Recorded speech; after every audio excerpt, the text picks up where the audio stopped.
Warning, if you're faint of heart or easily offended, this show is not for you. All right, this is a Nick Vertucci show. I am Nick Vertucci, and for Valerie Brill, let's go. You know what? First thing I want to tell you, I don't understand these fucking internet trolls. I'm tired of it. I'm just going to start blasting. Well, you keep responding to every single one of them, and like pretty soon, Poker Karen's going to go after you again. Oh, fuck that guy. Wait, the Poker Karen's a guy?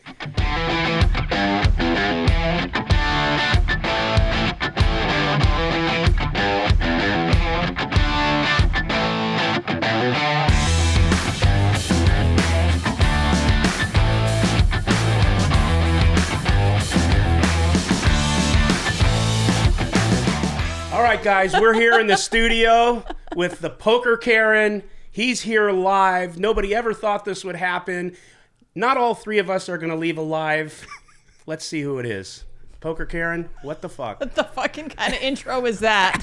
A duel to the death today, folks. Is it like that, what's that show on Netflix or whatever? Where Squid Game? Squid Games. Is this the Squid Games of poker? Yeah. Fuck yeah, bring it on. All right, so all joking aside, this really is the Poker Karen. This is not a bit. The first part was a bit. No. Duh. So we're here. This is why I argue we with don't them. have like a set plan. We're going to see what happens here. I don't think anyone in the world would have thought that this would happen. And we're going to talk about it. Val, what do you got? So let's start off with the fluff. Okay. Okay, so who are you? Why are you the biggest troll on poker Twitter? But basically, who are you? Where do you live? Do you play poker? I can tell you Give where us he a little lives. bit of. I can tell you where he lives. Allegedly. I got all three addresses. The both of them are trying to dox each other right now as we speak. So yeah, tell us a little bit about yourself. Do you like long walks on the beach? I definitely like long walks on the beach. Fuck, where do I begin? Degenerate from a very, very early age. Come from a long line of degenerate gamblers. Grew up in a very blue-collar family on the outskirts of L.A. At about age 20, decided to take up a life of crime. Did that for about 10 years. Was pretty successful What at type it. of crime? I was very good with making paper things for people. Driver's licenses, things to go with that. Yeah, fraud. Not necessarily fraud, because more for like identity Cops purposes. are going to show up at the end of this podcast. Oh, I picked up a fucking fraud case from Well, see, there are a fraud while cases. back. There are fraud cases once you catch someone that does that, right? Right, but Yeah. I literally was known as the DMV for a while. I Yeah. was the go-to guy if you needed documents and things like that. And then I branched out to creating mail drops for people, having storages and safe houses and things like that to coordinate a lot of illegal activity. Yeah. So why'd you stop? Did you get caught or? Well, I've been caught off and on throughout the years doing stuff like that. I just had a jury trial recently for something. We won't even go into that. I like to say I'm retired, but I don't think you're ever like completely out of the game, because once you have a skill set, it is something to fall back on. But when I hit 30, I was like, okay, the goal is when you hit 30, bought a nice house on the hill and was in my first real relationship with a woman named Casey, who was an attorney. I seem to be attracted to people in the legal field, although she wasn't a criminal attorney. She's doing really well. We were together 3.5 years and picked up the most massive fraud case from hell. And we fought it pretty hard for a while, and then they were threatening to go after her because she's an attorney, and we share everything. So not so much worried about her testifying against me, but worried about her losing her profession. So it was time to split ways. Became a fugitive for a while, which almost culminated in a shootout at the Hard Rock, and that was a day to remember. So the cop thing on my end may have been one of the We're just glazing over that shootout at the Hard Rock. Cop and a criminal. competent criminal. No, go ahead, dig in. Yeah. No, What the hell is that? Okay, so for the uneducated is how the bail system works in California. I was out on a rather large bail, all cash, and when you don't show up for court, the bondsman, especially me, since it was a very large amount of money, they come after you hard. and I'm the DMV. I'm the guy that has the IDs in the safe houses and stuff like that. I was Will Ferrell for a while. I literally paralleled his identity for a while, which is pretty funny. So they were after me, and they have 6 months to get you. So when 6 months hits, the authorities can still come after you, but the bondsmen are fucked for their money. Oh, is that right? Yeah. So 6 months goes by, and I have not spoken to a single family member, a single friend. Like you literally, like in that movie Heat, you got to be able to just to fucking disappear. Yeah. And I made a living out of disappearing people. So trying to find the guy that makes other people disappear, it's just not going to happen. Except they know I'm a swinger and they know I'm a gambler. So they've literally contacted, and this is 1999, 2000, where we're still using fax machines. They faxed every hotel and casino in the nation. They faxed every swing club in the nation. And they said, you find this guy, we're going to hand you a big pile of money to turn him in.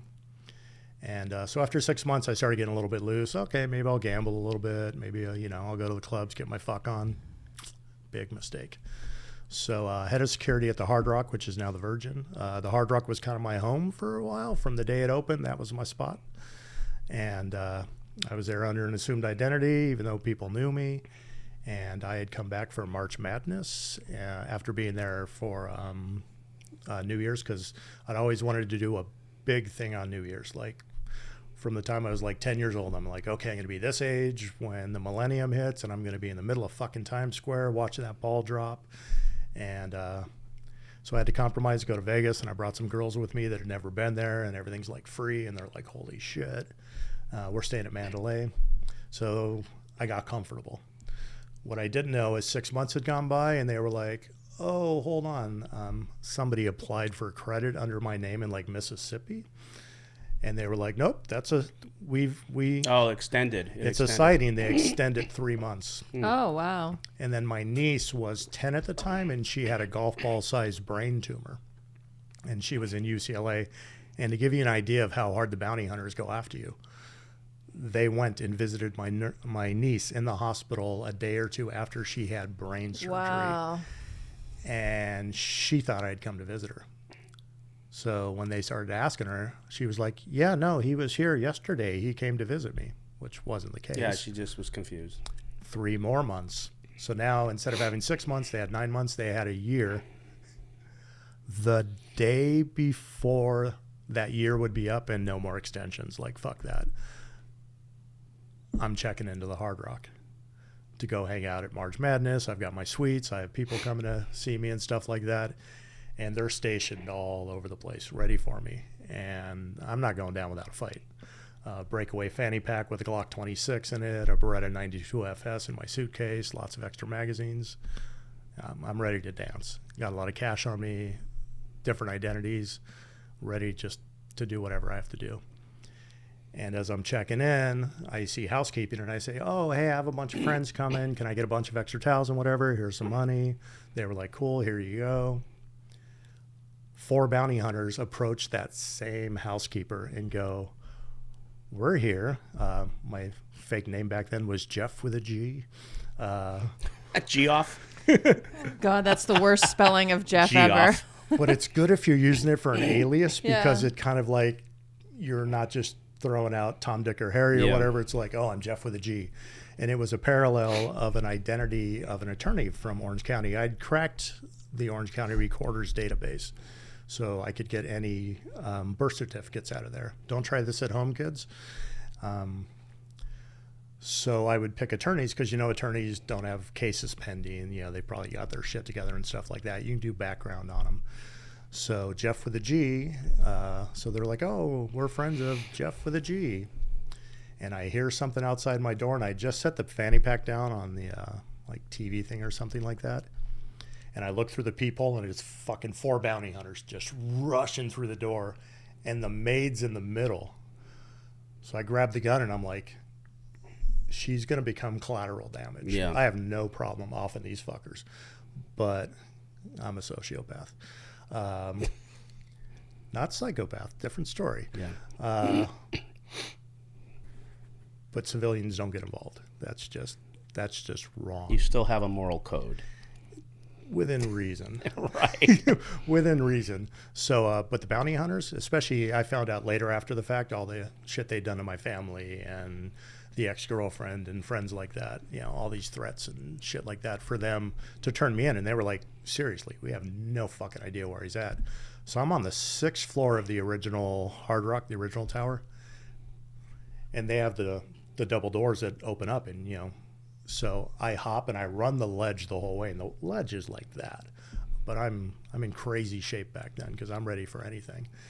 So I run one end, I have to run back. They don't know I have the suite next door. I jump over that, go through the suite, and we're in the hallway, and I'm like, got the gun behind me, and there's one guy looking all like Deion Sanders playing, you know, cornerback or something like that, ready to fucking take me down. And I was just like, it's just kind of a moment of truth. If this is where I want to go with life, if I want to take these guys out and then, you know, really just fuck my shit up. But at the same time, I was facing 43 life sentences. So prior to that. So, you know, where the fuck are you going to go with this? What'd you do? How are you here if you're facing 43 life sentences? The case was bullshit. So the original fraud case that they brought against me when I was young, I picked up some strikes and. I think you have to be a little closer to the mic. Thank you. When I was young, before the 3 strikes law ever was a thing, your attorneys would just go, hey, even if you didn't do this, just plead out to it because, you know, it's going to work out better or whatever. And then when the 3 strikes law came out, we were all like, well, fuck, we already have our strikes. Like our 3rd case, which could be anything back then, prior to Prop 36 going in. Yeah, you could steal a bicycle and get life, right? There was, at one point, that. there were 500 people in California State Prison for petty theft with prior offenses and the strikes, doing 25 to life. And do the math on that. It's about 80 grand an inmate. So you're talking a couple Why $1 can't million. anyone get it right? It's either off the charts wrong that way where it's so stupid, or now, you know, everyone's getting away with murder. So it's just, there's no perfect balance. I was ahead of my time because if I had started the shit I did 20, 30 fucking years ago and was doing it now, who cares? You know, It's like bond is next to nothing. Whereas, you know, we were paying. I had a bond. Picked up a case in Chicago where it was like $200,000 in cash, and like they wanted to know where every single dollar came from, and that took 3 weeks for my people to put that shit together. My OCD needs to know what happened in that fucking hallway. What happened? I just gave it up. Oh, you gave up. Okay, I didn't catch that. All right, so you gave up. He would have been probably dead if he pulled out the gun, because there were a bunch of cops there. Maybe he is dead. I don't know. I wanted to hear it. Reincarnated as wanted the to hear fucking poker Karen. I wanted to hear it. Yeah, so the poker Karen. Let's circle back. It's January. Everyone in corporate circles back. There we go. So I'm just curious because I'm very taken aback at this whole thing. First of all, I thought you were going to be on Zoom. Hey, the look Can on I your just face can when I I tell came that rolling quick in. 10 Yeah, second story? yeah. Please do. So I tell Valerie, he's coming in. She misses it. She thinks it's Zoom. And Because I'm assuming you're in Las Vegas or Yeah. the Bay Area. Well, and the initial offer was Zoom. yeah, and Yeah. you said I'd rather do it in person. I said, let's go. That's the best. And so you're out front. I get here. We come in. I walk down the hallway with you. Valerie comes out of the bathroom and turns and goes like this. And I said, here's the poker Karen. And the look on your face was like, I saw a ghost. holy shit. And now For we're the here. record, I'm sorry, you're right here. Veronica looks beautiful without makeup. Well, Okay. All right. Yeah, the lighting in here is Sociopath really good. and habitual liar. yeah. I get it. No, so Possibly good lighting. Possibly good lighting. And like you spent a good amount of time. I mean, you attack everyone just to be fair. You attack a lot of people, but you spent a lot of time attacking me. But mostly Nick, you fucking hated him. It seemed like you did. I don't know whether or not you actually did, but like you spent a lot of time on Nick, and now what the fuck is going on? Like, what are we doing here? So what?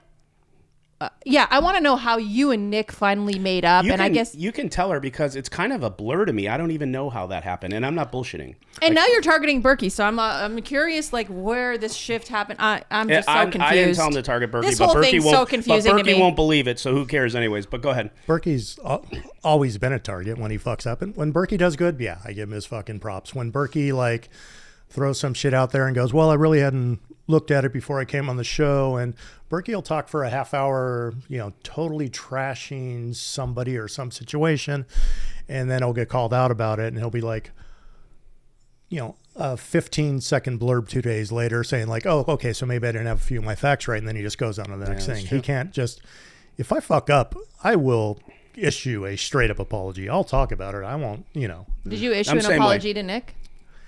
Yeah.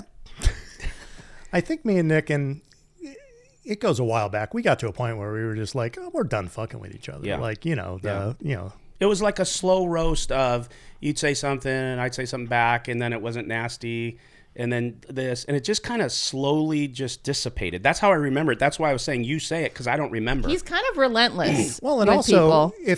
if you I am. say or do something that I agree with, although I'm a troll, I'll fucking give you credit for, something I actually agree with. And I think we got to where I was like, where there'd be things you would talk about or post about or whatever. And I'm like, well, okay, that makes sense. You know what I think happened, and you can tell me if I'm wrong, but probably I transitioned from like a year and a half ago, kind of being like in the middle. We've talked about this a little bit, kind of like passive aggressive. I had 1 foot in, 1 foot out of like who I was, trying to like appease everyone, but then also like being who I am. And maybe it's just because in the last 6 months, I've just taken the fuck you route. Like I'm just a nice guy. I won't fuck with you, but I'm just done taking it. Maybe that's, I don't know. I just can't figure out what happened either. I really don't know. It went from you being very reactive. And we've talked about this a little bit in DMs that like, you don't realize it when you're a public figure, like shit's way different. Like people are going to come after you. I didn't know that. I mean, I too struggle with the fact that I kind of like you and I don't know how to deal with it. Yeah. It's really weird. I feel uncomfortable a lot. I know it's a problem. Because I hated him for the longest time too.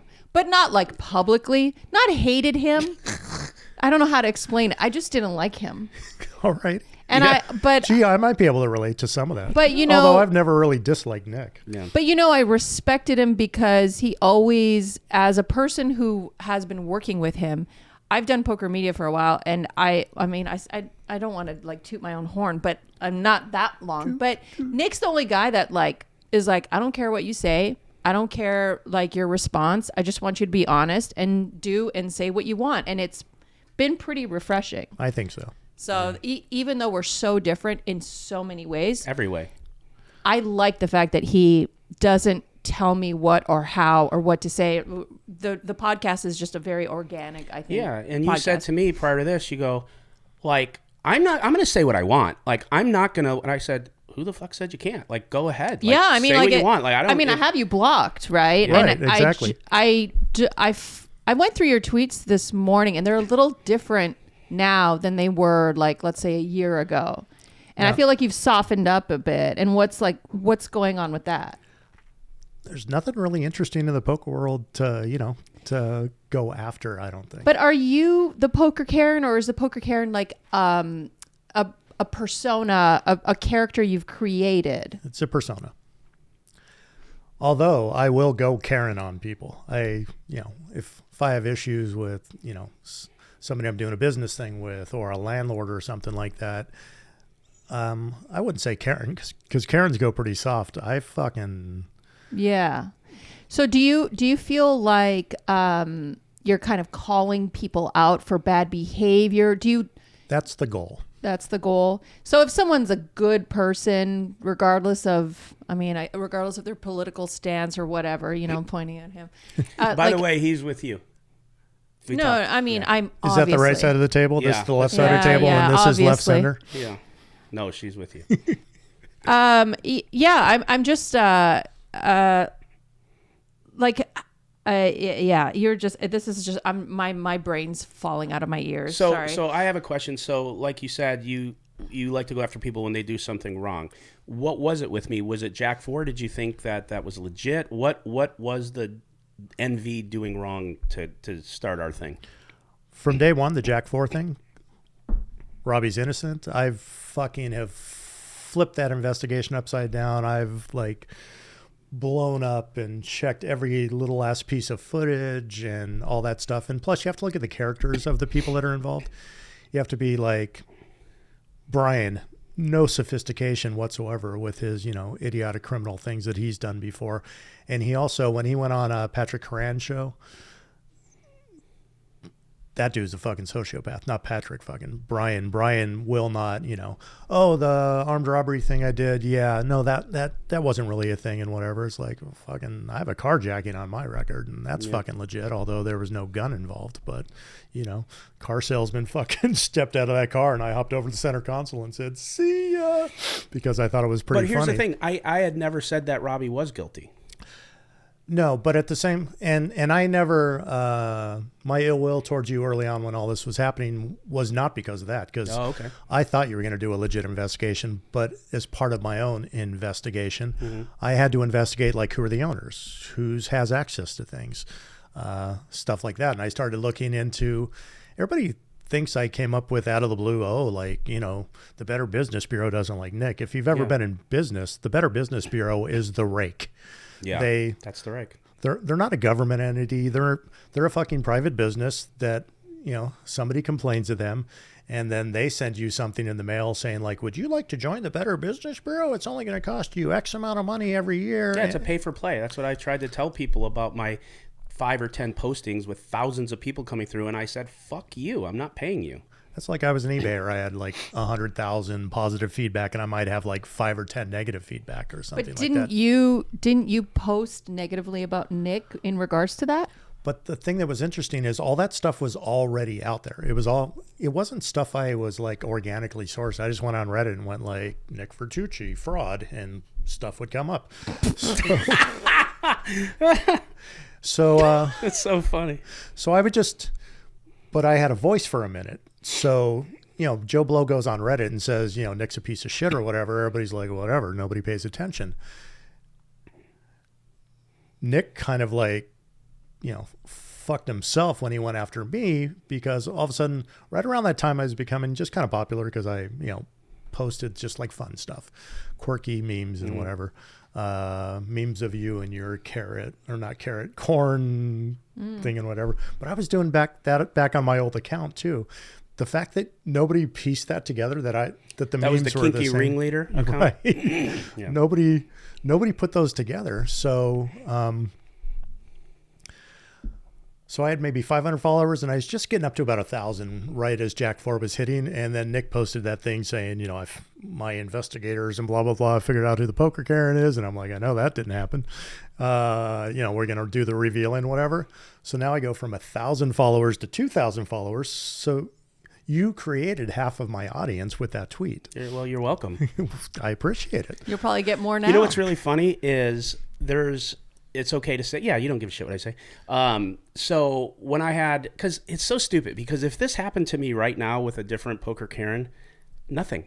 I don't know. No, I don't know. You always say that. But I think that you're lying to yourself. No, fucking try me.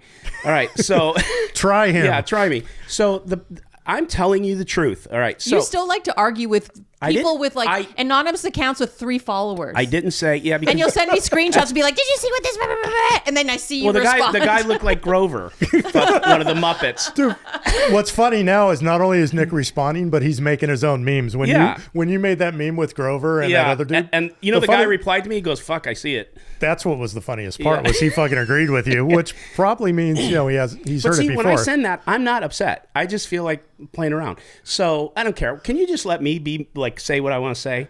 Okay. All right. So just this one time. At band camp? Yeah.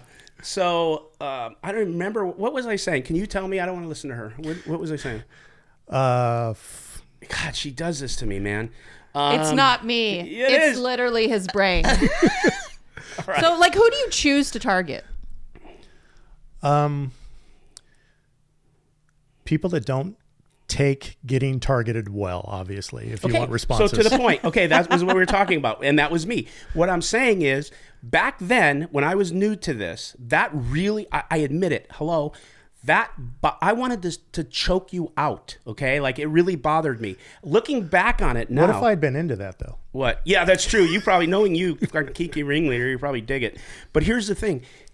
I'm telling you right now, if you or someone like you did that, it wouldn't have the same effect on me. I didn't get it. And I agree. Yeah. And so you could still see that in my responses. Like, I still, like, they're funny responses. I'm not mad. I don't think Velma agrees, though. No, she doesn't agree, but that's okay. We haven't never agreed on anything. And so, that's a good one. So. Oh, God. So point is yes. And the funny thing I was going to say about him is when he really upset him because I was trying to dox him, I had all 3 addresses, kind of. One I had a little wrong. You're going to have to show me those later because I don't think you have anything. Okay, I will. Because I knew you were in, can I say the places? Sure. You were in San Francisco. Well, you but that's in my profile. You have moved from the towers to another place. I think I have that. It doesn't matter. But point is but it was funny because one of the guys that I had checking into it found a Greg Shema in the same building as him, and you knew who he was and what floor he was on. So I had your first name right, but fucked up. And then you did a tweet where you just went shama, shama, shama, shama, shama. And then remember the one with Kinky Ring? Right. Yeah. So, anyways, but again, it was 2 middle-aged men trying to dox each other, ladies and gentlemen. And then he doxed This is the what wrong the world's guy. coming to. Dude, it cost me $7,000. I wrote up a full complaint to Jesus just fire Christ. a missile into his bunker. I And- did not know that. Okay, listen. People can make fun of me on it. And then, literally, I'm not joking. I sat there one day after it was like, he's like, do you want to fire it over? And I thought to myself, the fuck am I doing? Who cares? And that was it. You could have given me $5,000. I would have took a week off. Anyways, okay, go ahead, Val. Do your So thing. you said earlier that you're kind of the guy who goes after, like, you want the truth out, or you see something wrong and you're whatever it is you said when we first So even started though this you're interview. a criminal, you want the truth. But yeah. you just said that you go after people who Retired criminal. are sensitive in Oh, she's getting loving gone this. after. Oh, she's loving I'm this. just saying, like, which one is it? It seems like maybe it's a little bit of both. You're the cat with the yarn, and you want to go after those very sensitive people, or do you actually want to get to the bottom of things and get to the truth? Both. And it also Stop answering for our guest. I'm answering for me. It also depends on how mentally stable I think the person is. And I could see Nick was She loves this. I could see it How was is this turning on me with my co-host? He attacked me too, but I was like, whatever. Yeah. I could see when it was actually hurting you. And The time I got Why really do you upset. gain pleasure from The that? time I though? got really upset is when and you that's where you dox- draw a line. when you I'm a dox- different kind of sadist. When you dox a family member of mine, that's when it really got serious for me. Right, when I That's mentioned a wrote few that things about thing up. Gina, yeah. Yeah, I was just like, come on now. Go ahead. No, but why Focus do you have? on me. But why do you have him here? Like, do you guys understand what you're talking about? Do you So guys what? understand what you're doing? Both of you are sociopaths, I think, now. I'm And now you're buddies. I own up to that. Oh, dear God. Okay, yeah, so I'm fine. Oh shit, she has notes. I didn't bring notes. I brought a freaking book for the cats. I mean, it's Oh, nice. We'll make sure they get it. look, I'm gonna ask you because he won't. Because he The fuck? no, because he thinks that Berkey thinks that he makes me ask things, right? And that's Okay. not the way it is. Like, I'm genuinely, like, I respect Can Berkey. you imagine I how like that would fly if I tried to get you to No, say I something? know. Like, that's the thing. Like, it's an insult to me because, like, I know, even when he gives me notes, like, he's like, hey, can you ask this? I'm like, fuck you. I'm not asking that. I will do what I want. You know how I just hate being told what to do. and for the So- record, I was supposed to be wearing this today. 'Cause Put it on I wanted then. to look all dapper and shit. But just realized now I think I just hooked myself on a table. Yeah, this is Oh, gonna here be he a comes. major He's improvement. putting on a 3-piece suit, ladies and gentlemen. You taking your pants off? Oh, you're hooked. Oh, No, yeah. I, no, I, he, I hooked myself under there. I was gonna. Yeah, much Donk better. the whole look thing. at you. Much better. There Yeah. you go. Going Yeah. with that. Going for the You look zaddy like look the there. general in the porno. No. You look Bum, like bum, bum, bum. you look like the Jerry Springer security guard, Steve. Steve. There you go. Steve, yeah. Yeah. He got a show after. Yeah, he had his own after show. Jerry went. So This is your man. do I just You're like, telling me this is your man. Do I just change out the tiles here and I Yeah. get my own show? So Pretty much that easy. you're targeting Berkey now. Why Berkey?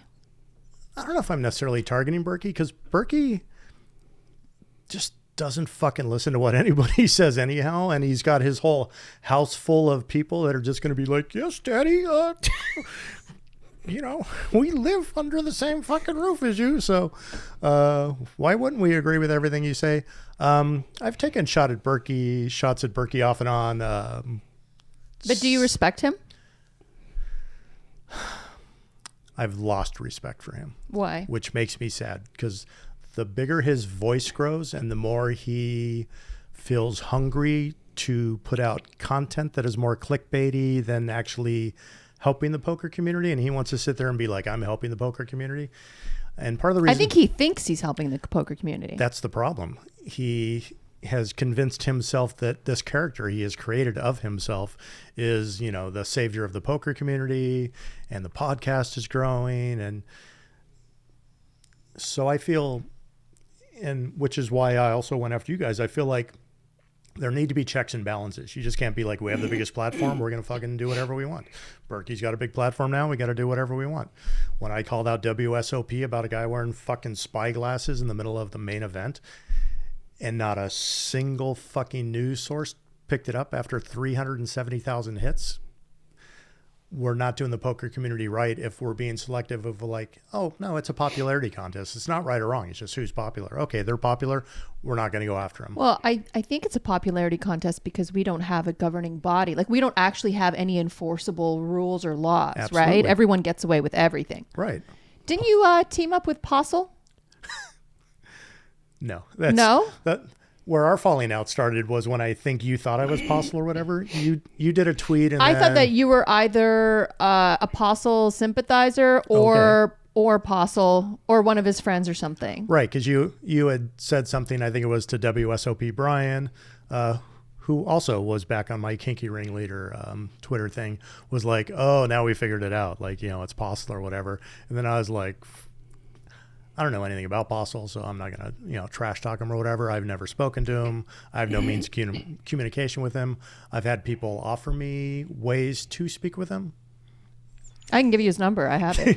But no, the reason Just is... of no interest. Do you know why I thought that? Because like for a couple of years after I put out those tweets about him cheating, him and all his buddies, he had like multiple alt accounts. His buddies did too. Right. His girlfriend, who's like grandma poker in the Bay Area, who gets kicked out of the casino after 20 hours every single time because we have a 20-hour rule. She's kind of a degenerate.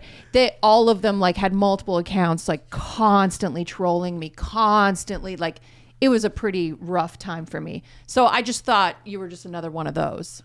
And even Todd Whittless, I always say his name wrong because I don't like him. Initially I read it just Todd Whittless. So Todd's another like polarizing figure who's got a voice. He's right sometimes, but he's right for the wrong reasons, I think, and a lot. Some of the times he's been very wrong, has been like, subject matter, you should not be going there. And he just can't see it when he's wrong. His brain doesn't flex in that way, if that makes sense. And that's he all I doesn't want understand out of- when he writes about women and he like talks about their looks or their shirt. You remember that last thing that blew up on him? No, that, you know, they were trying to cancel him over that. Yeah. Like he didn't understand why that was wrong. So his brain just grew up at a different time and is like in a box. That's when he trashed Lindsay, right? Yeah, Lindsay. And Lindsay's fantastic. And Lindsay's open about her lifestyle. And like, why are you saying anything about it? You know, it's like, oh, if she's not married with 4 children at home, like breastfeeding, like she's a bad woman. She's a slut. Right. This one even is more like mentally flexible than Todd. And, you know, I'm a lifestyle person. So when somebody goes after somebody who, sounds you know, like is Todd poly hit a or part of target lifestyle. with you. So Todd also thought a lot of those people were Postle related and whatever. And one of them came into a Spaces one day and he was like, holy shit, like that's an actual person. And Yeah. so, yeah, So clueless on the Postle thing, other than it being a super prime example of you can have all the circumstantial evidence in the world. Nothing happens. There's no repercussions when you cheat in poker. Nothing. Right. Especially you're doing it on camera. Isn't it crazy? And what if he was getting stuff fed to him, you know, on his phone or whatever, and not sitting he was. there, you know, watching Pornhub? How stupid do you have to be? Because why don't you just farm that fucking information out to somebody who's out in the parking lot fucking getting the information and sending it to you on an earpiece and not having to win every fucking hand? Well, that's what criminals end up doing. They start to, because he's a little bit of a narcissist, so he can't see past Shitty himself, criminals. right? And there's I forget what the tagline is when Lock, Stock, and Two Smoking Barrels came out. It was something like an embarrassment to criminals everywhere. And I happened to just be like walking by an artsy theater in Hollywood, and I saw that on the marquee, and I was like, I got to go see that movie. That sounds funny. Because as somebody who was, a professional career criminal who sets himself to a pretty high standard, which sounds funny because you're a fucking criminal. When people have an opportunity like that to really, we'll use Nick's term, make some cheese. How do you squander something like that by just like fucking staring at your lap and making ridiculous plays instead of just being like, okay, having somebody else controlling what's going on and saying, okay, here's our move. This person's got second nuts, you got first nuts. We're going to get a lot of money in. Not like, oh, you won with fucking 9 high, or you're, just making absolutely ridiculous plays. I mean, it's often the case that criminals reveal themselves because they just feel so at ease with getting away with it. Like you got caught on the last day, right? Right. Of your March 17th, 2000. A day I'll never forget. Do you have any questions? Because I just have a question. Go ahead. Yeah. So you were anonymous for a while, Right. And then you slowly started coming on Spaces, and now here you are in person, kind of self-doxing. Right. What happened? Why the change? Why are you now okay with revealing yourself? I think it freaked out people when I went on Spaces first, and they're like, that bitch has got a deep ass voice. Yeah. So was it for a minute you thought when I would post sexy pics that it was me cross-dressing? Yes. That's one of the funniest things. I thought it was you cross-dressing too. Really? Yeah. Yeah. Holy shit. What did you think we were going to think? I don't know. These I are mean, just it was a man in like random pictures that I pantyhose like. and heels. Who I don't know. Did I ever post a picture of a man in pantyhose Yeah, and heels? because Yeah. remember she Oh, shit. she dragged you and said something like lose weight or something because like, is that it was right? like a fat guy in like high heels and Did I respond? This is before you blocked me, or? Oh, I used to just like, you went after me hard for a while. So Oh, yeah. if I saw anything, I would pounce. I had a big file too. Big file. But Okay. but as I went through it, I was just like, why? Not, I don't know what you could I possibly. how posted- much for that file? No, I'm not saying it was like, super crazy shit that would have, shown you in a bad light or whatever. I think when I posted the alt Twitter or whatever, that kind of like confused people a little bit. But you explained that on a Spaces recently where you were like, being a Republican in fucking Canada and being a Republican out in the United States is far different animal. Yeah. I got to the States and I was like, yeah, I'm Republican. Yeah, I'd vote for Trump. And then I was like, oh shit, no. I was surprised when I tweeted that out that you just didn't put it into context.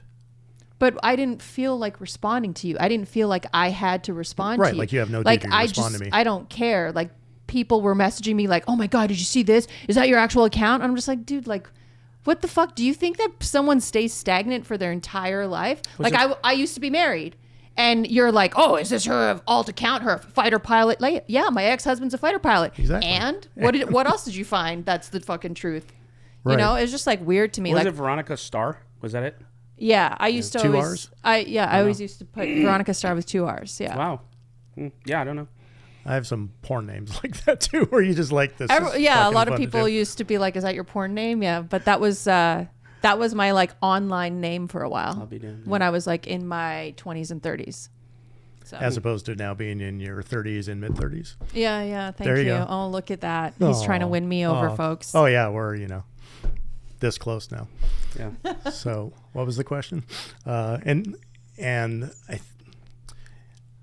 one side note is, and I rarely get DM'd by people, super rarely, and a lot of times I just don't even bother to look at them because unsolicited DMs do nothing for me. When I posted that, my DMs blew the fuck up. That's not her account. There's no way. And I was just like, whatever.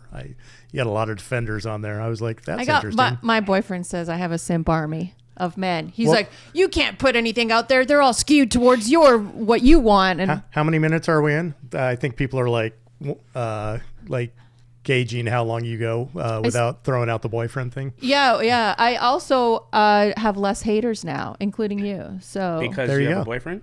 no. Just in general, they just eventually just started tolerating me. Got it. Yeah, I get it. When you start not wanting to fight anymore. Yeah, I get it. Yeah. Yeah. Yeah. There's no Look at fun you in that. too. Like when Nick Look at you stopped too. fighting, I was just like, oh shit, where's the fun in posting? Now I'm just going to I- reveal myself. I- Nick doesn't want I to literally fight. did. I just said I just didn't throw the care. rest of the file away. Was he your number one customer? Yeah. Well, For a while. with Nick, it was interesting because as we were speaking on earlier, he was very reactive at first. Yes. Then you went on your little mea culpa tour for a bit, like just trying to, be all warm and fuzzy. Yes, and yeah, it was fucked stuff up. like that. Yeah, passive aggressive.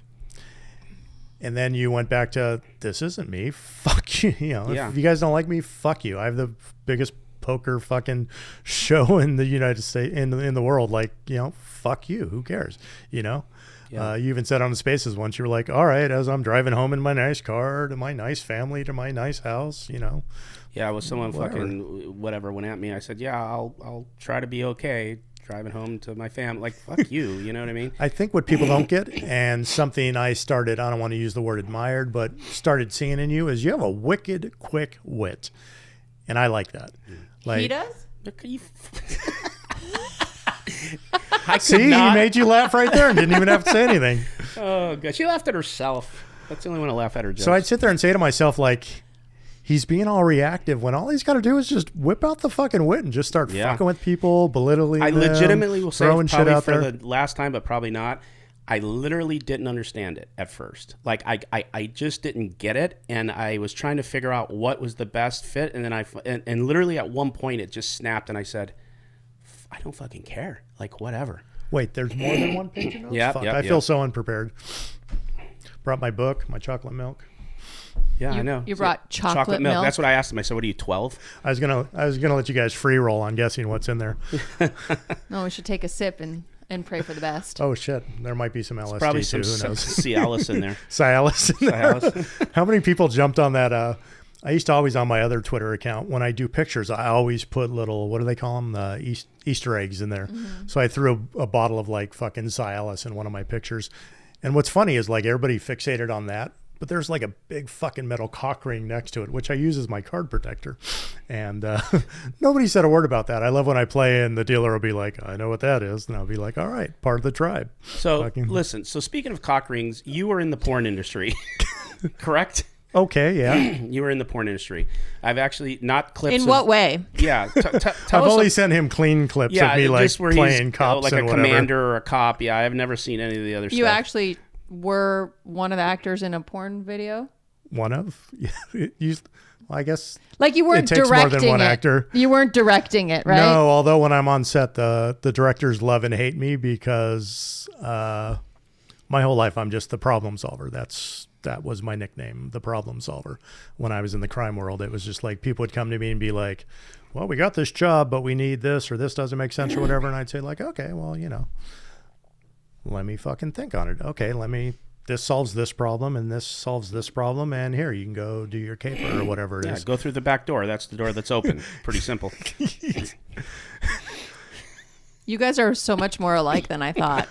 Just Well, letting it's you just know. funny as we're talking about porn and he's going to the back door. So when Probably. Fair enough. so when I'm on set, I'm like the other director, and some directors are happy with that, and some directors are like, they'll literally be like, who's directing the scene? And I'll be like thinking to myself, I'm just trying to get us out of here earlier, because sometimes a shoot is a couple of hours, and sometimes you're shooting in the middle of fucking nowhere at an abandoned cement factory, and we're all getting flat tires, and the shoot bus runs out of gas, and the people can't get it up, and we've lost light, and shit like that. And I'm sitting there going, we're 12 hours in, let's get this fucking shoot done. Because what people don't realize on porn shoots, when we're out at the cement factory in the middle of nowhere, and there's like, I think there was 5 people in that scene, fucking hot scene. You don't want to get wet in a cement factory, but yeah, go on. Well, it's just, that's a haul. Like, we had fucking gasoline generators running the lights and porta potties. Like, there's Why not just rent a room in Yeah, Vegas? I don't understand. Well, we shot 3 scenes that week, and they were trans scenes. And trans scenes are sometimes more difficult because there's hormones involved and whatever, and people need to be able to like perform. So the first 2 shoots of that week were just like fucking awesome. We were shooting in a nice mansion, and it was just a little bit of dialogue, and they get it on, and it's all good. And then we fucking waste 30 minutes at the end trying to get them to fucking do what they do at the end of those movies. And then, and the joke was like, we were locked out when we got to that particular location and the owner wasn't anywhere nearby. If you own nice properties, it's a minimum of $500 to loan your property out for the day to get shoots done. And this guy had bought this house just to do porn shoots at. That'll pay your mortgage and there's some. So everybody's sitting around, and one of the girls, what's her name? Fucking so hot. Chanel Santini. She was decked out, whereas Natalie Mars was just kind of wearing her own little casual stuff. And you don't want to be out in the driveway with like camera people and director and hotties and whatever, because you don't want to like front off that this is a porn shoot house. Mm-hmm. So I'm an alarm guy. I'm an entry guy. There is no lock slowing me down. I was going to fuck with Nick and come in here early, not knowing like somebody might be here. Oh my God, that'd have been great for her. So, and your security. I mean, if he can get in, he can get in. I don't know. That's my forte. So, yeah. So I just take a little walk around the house, and next thing you know, I'm opening the front door going, come on guys, let's fucking get this shoot done with or whatever. They're like, that's when the porn people started realizing, he's a problem solver. He doesn't just sit there at a locked door and go, okay, we're just going to sit here and wait an hour until the owner makes it out here with the keys. He's going to fucking take care of business. Let me ask you this. What got you into that business, and how long were you in it? On and off fucking almost my entire life, just because from adulthood forward have just, I lived in the San Fernando Valley. It's just porn everywhere. And you just start meeting. I love California. You just start meeting porn people. One of my lovers, I don't even know her real name because so many people use fake names in either the BDSM scene or the porn scene, and you just don't get to know them. It's so funny. I went to a random, like, really wholesome party in LA, and there were a couple porn stars there, and they were just like the sweetest. I go to the Mercedes. I had no idea until someone's like, yeah, they're porn stars. I'm like, what? It's just, that's what they do for a living. It's just a lot of If you go to the Mercedes dealership in Sherman Oaks to get your car serviced or whatever, it's just like the fucking who's who of porn. That work there?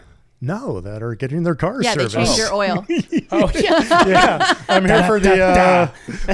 While they're changing your oil, yeah. I need the rear end lube. So yeah, I had a play partner named Catherine that I knew when all my court stuff finally settled down and the appeals went through.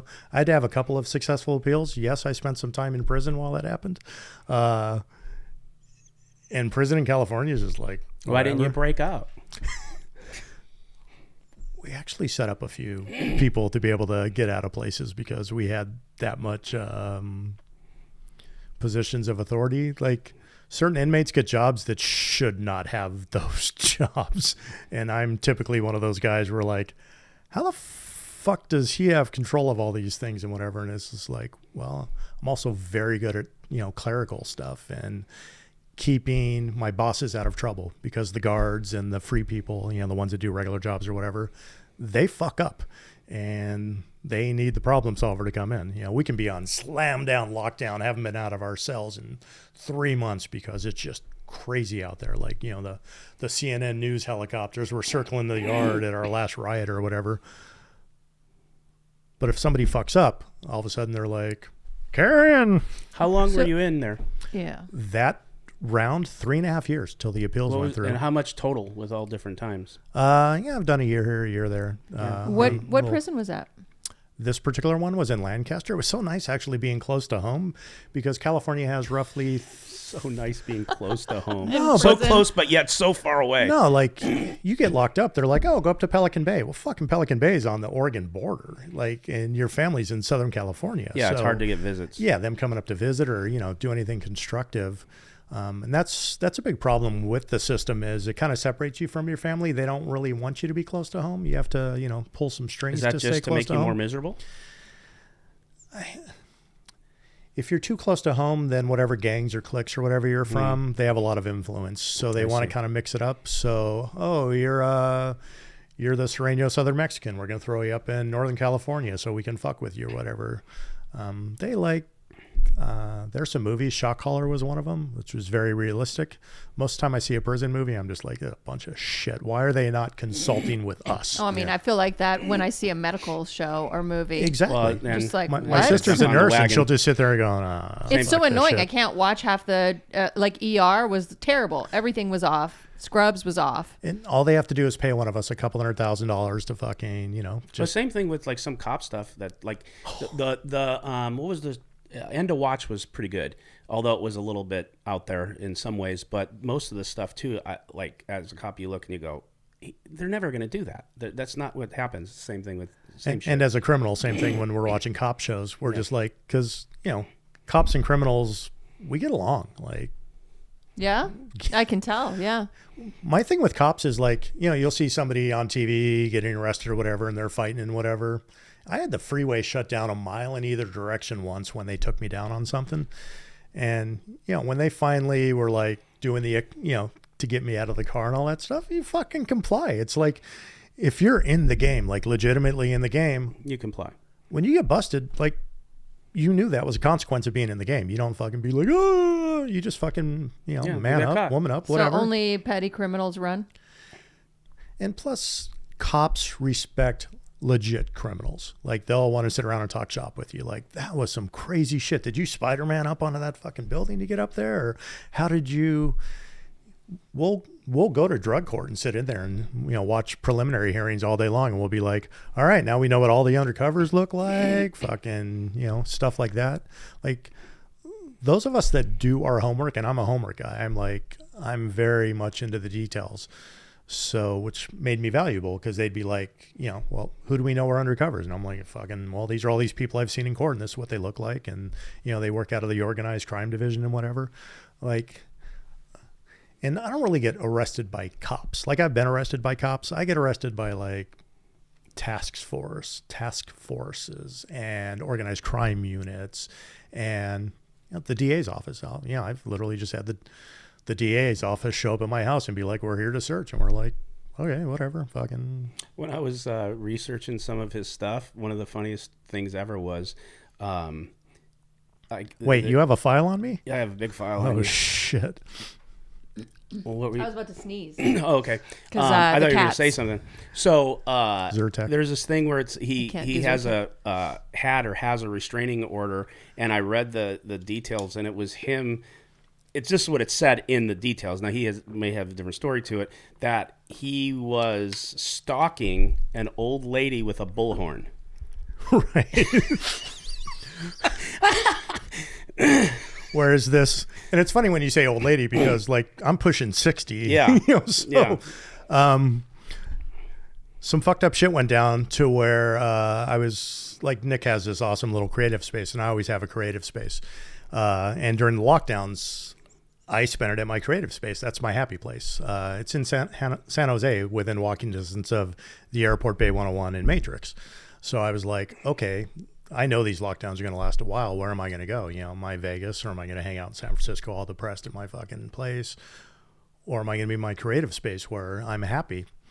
And I got into it with the people I was subleasing from, and which is separate from this old lady. So their reaction was, well, the electricity is fucking built into the rent. Killers breakers. So they killed all my juice. And I'm like, no, fucking. They don't. That's another thing too, when like you don't know my background. You don't know, like, no. You don't put baby in the fucking corner. I'm going to fucking fight back. So I looked up the person's address, made a little soundbite like calling her a bitch and whatever. Used part of the Bitches Back song with Elton John. And I drove a car over there, and I fucking hooked up the soundbite to the car, rolled down the windows enough to where you could hear it when it's blasting, but not enough to where somebody could get in my car. I went for a walk and just fucking cranked that shit up at like 6 a.m. And I had sent an email maybe like 2 days later, and I said, work this shit out, or I will be peacefully protesting in your neighborhood near your $3 million fucking house. And you'll see, you know. So $3 million house in San Jose is basically 800 a starter square home. foot, one bedroom, one bath. Right. I think I even commented in that email that was on the lower end of things for that particular neighborhood.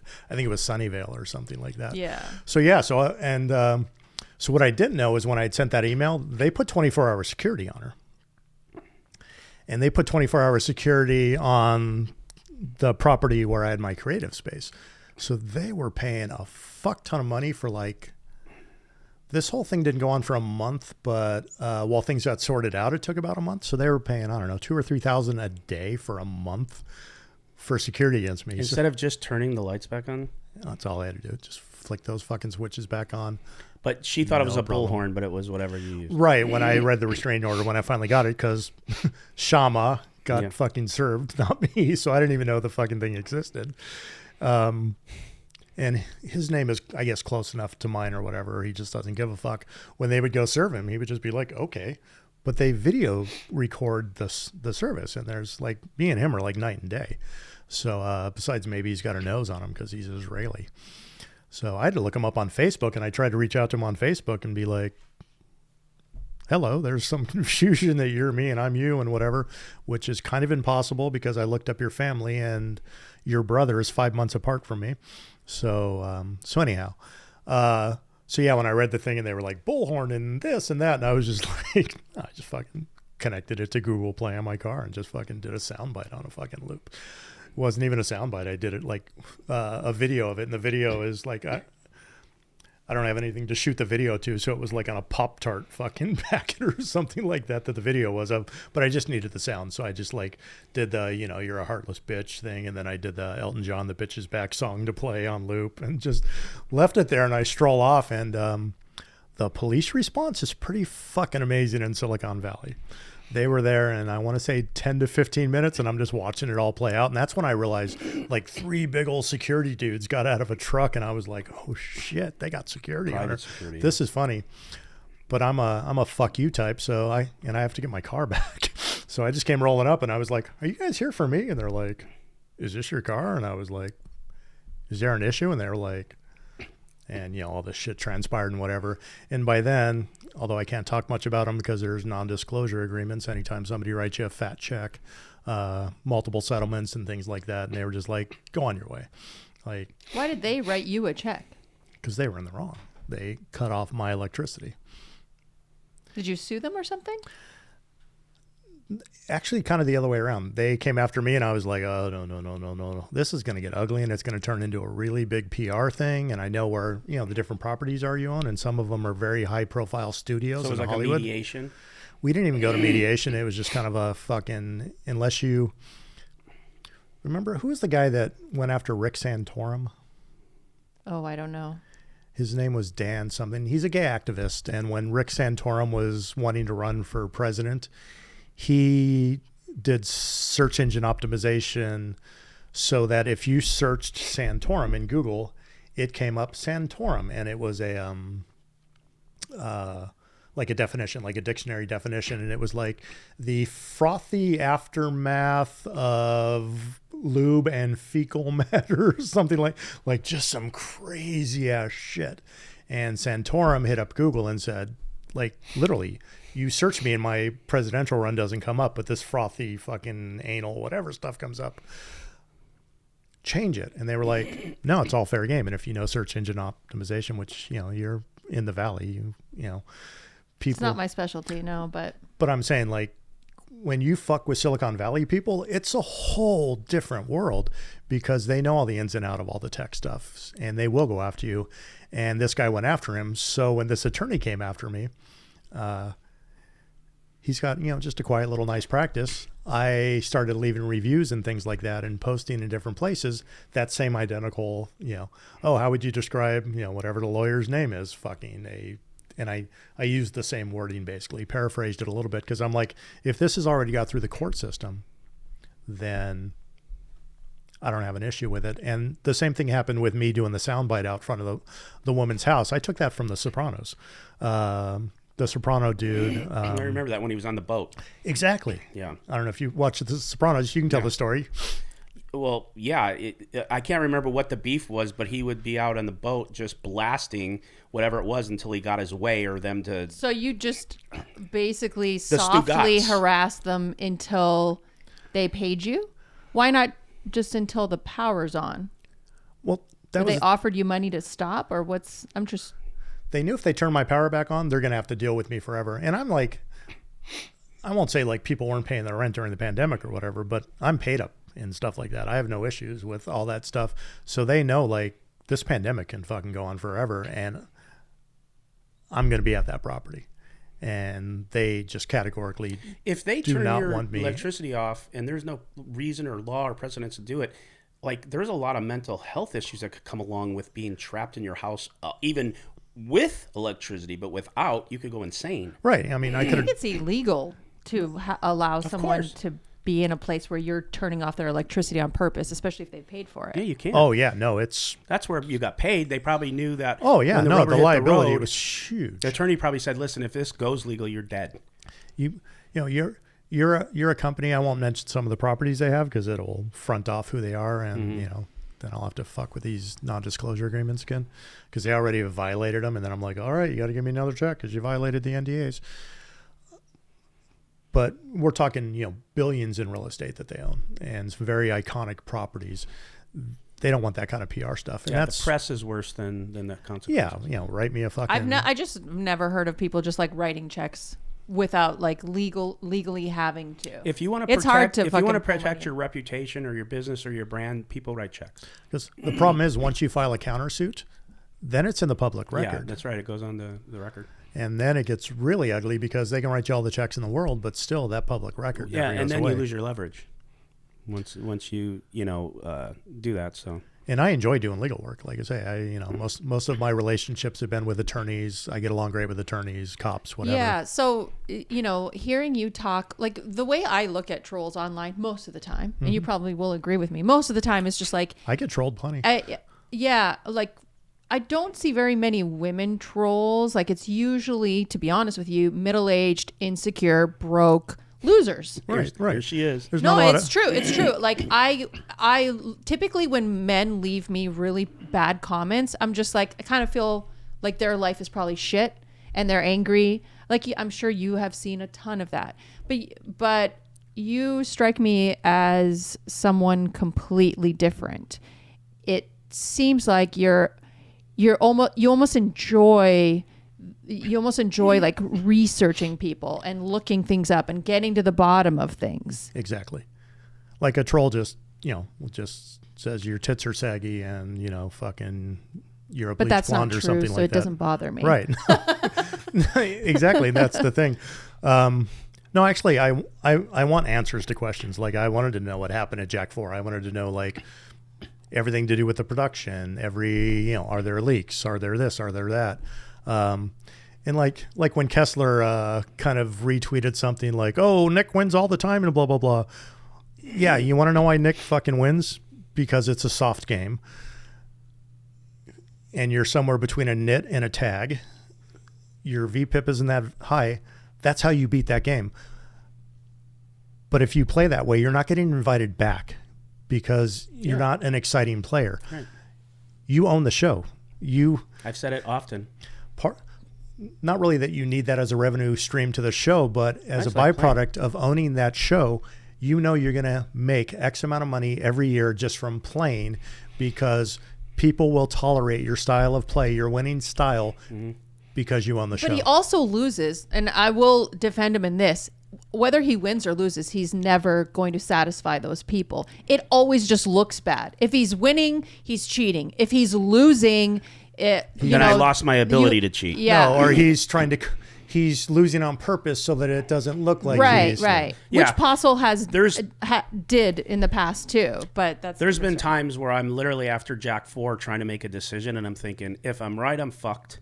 If I'm wrong, it's going to be this. How's this going to But play why out in the play? press? Why did you keep Okay, playing? so here's the thing. I'll tell you why. I shouldn't have kept playing right after Jack 4 because emotionally, when it was happening, I couldn't think or play. I was screwed up after that with all the. What messed me up the most is the accusations about being a cheater. That really hurt me. Like that because I know that if that goes out too much, too wide, even if you're proven innocent, which I am, you live with that, right? So I hated that. And when I started the show, I didn't start the show so I could have a game that I could play in, that I could do that and be that way and win. I started the show because I wanted to start a show and I love poker. It just evolved into, and here's the other thing, like Doug Polk plays on his show. Brian played on the bike. Ryan plays on this. JJ, who was the owner, played on the bike. Like, I can name everyone who does it, but for some reason, because we're at the top and because I'm a winning player, I'm fucked. Yeah, they're talking about you because you are successful. Yeah. So, but now I've learned that, and dude, let me tell you something. When the show first started and someone actually called me a nit, it bothered me.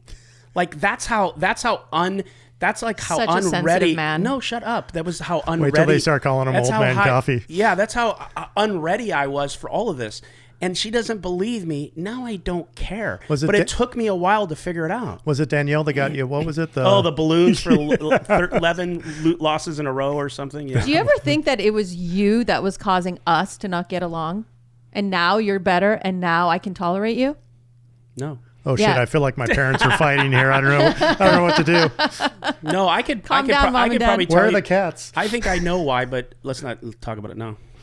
Are the cats locked up? Okay, Yeah, they're locked up. I okay. have Bummer. taken over this interview, so go ahead, Nick. Okay, that's okay. Some seem to enjoy. But in the same second vein, where position. you were talking about, it feels really shitty to get accused of cheating Yeah. when you didn't. when you didn't. So imagine what Robbie's gone through. Well, that's the thing. That's why I'm telling you, I never, to this day, I don't know. So I think if you asked me what like my opinion, I don't think she did. But if you asked me to take a 100% stance on it, I can't do that. That would just be like, I don't know. So I've just said, I don't know. And I lean towards now, because it's been a couple of years or a year and a half, that I don't think so. Matter of fact, I just don't. But I don't have the proof either way. My thing was, and not to bring the person into it, but my thing was really like accusing people of things. It was so hard for me. That's why I took such offense even to the Garrett thing as it went on more and more.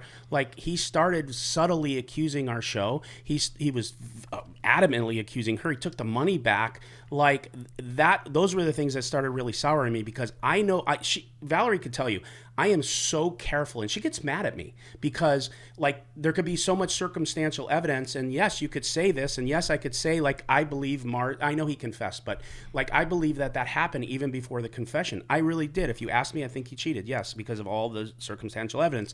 But I'm so careful with tagging someone like that because I'm a victim of it. And so I just won't lean in until I'm sure. But I thought you said you wouldn't accuse anyone of cheating unless you 100% have the evidence. And you just said you have circumstantial evidence and you think I didn't accuse him of cheating. If you asked me my opinion, I would say I would lean that way. And I never went onto a mic and said he did it. Even when you have the smoking gun, it's not 100%. That's right. I never went onto my mic before his confession I and told said... him that. You're just saying what I said, what That's I've right. been saying. I understand that. I'm not saying that's not true. But I'm saying until he made the confession, I didn't come on the mic and adamantly say that it happened. But if you were to ask me my opinion... I'm not going to go out there and blast it. I'm not going to create a website on you. I'm not going to create a Twitter page on you like they did me. I'm going to have my opinion. I'm entitled to it, but I'm not going to go out and do that until I know for sure. And that's just the way I am. I mean, that's just how I am, whether you believe in it or not. So I'm curious about stirring the pot right now, and I know you fucking love it, and I kind of want to, because I know you would. A lot of our guests come in like, I don't want to talk about this. I feel like you would talk about anything. Okay. So I want to know, I'm going to fire off popular poker players. Okay. And I want you to tell me your opinion on them. Oh, fuck. No problem. We already know Matt Berkey, but Garrett Adelstein. The guy fucked off his own meal ticket. I mean, just how fucking stupid you have to be to have the softest fucking spot in town to make millions of dollars and then get all fucking panties in a wad over Robbie, who fucking gave him money that he should not have had, and then him donating that money to charity, and then him buying in for $1.35 when he made his mediocre comeback on Bally's. Did you catch Bally's the other night? They couldn't fill the fucking table. They were three-handed for 2.5 hours. I know, yeah. And that was at the beginning, not like, oh, we went and fucking... Is that the one that they just did recently? We Yeah, go it was viral. Let's table that, because I do want to ask your opinion about upcoming live streams at the Commerce and stuff. But okay. So Garrett, yeah, he's just fucking too full of himself. He's the guy that showed up on Survivor without an immunity idol and got kicked off the show when he could have been like, oh, I got my immunity idol. Fucking, that's how pompous and overconfident he is without being able to back it up. He fucked his shit off. He's lost millions of dollars behind it. He went from being the most beloved person ever to now it's like 60-40, 70-30, depending on, which way the wind's blowing. Yeah. Fucking idiot. Conrad from Solve for Why. I don't even think of Conrad as a poker player. Conrad, at first, everybody liked him because he was just like the cool laid back stoner who had the cute laugh and whatever, you know, got an attractive look, mixed But parents you've been and whatever. keeping up with like what people have been saying about him being a dealer. Oh, I mean, I think either The octopus. yeah, he went on a Spaces and told his whole spiel, and then like Christian came on like a day later, and Nick had mentioned some stuff, and the people that did that previous Spaces was like, well, if we'd known all this shit when he was on the show.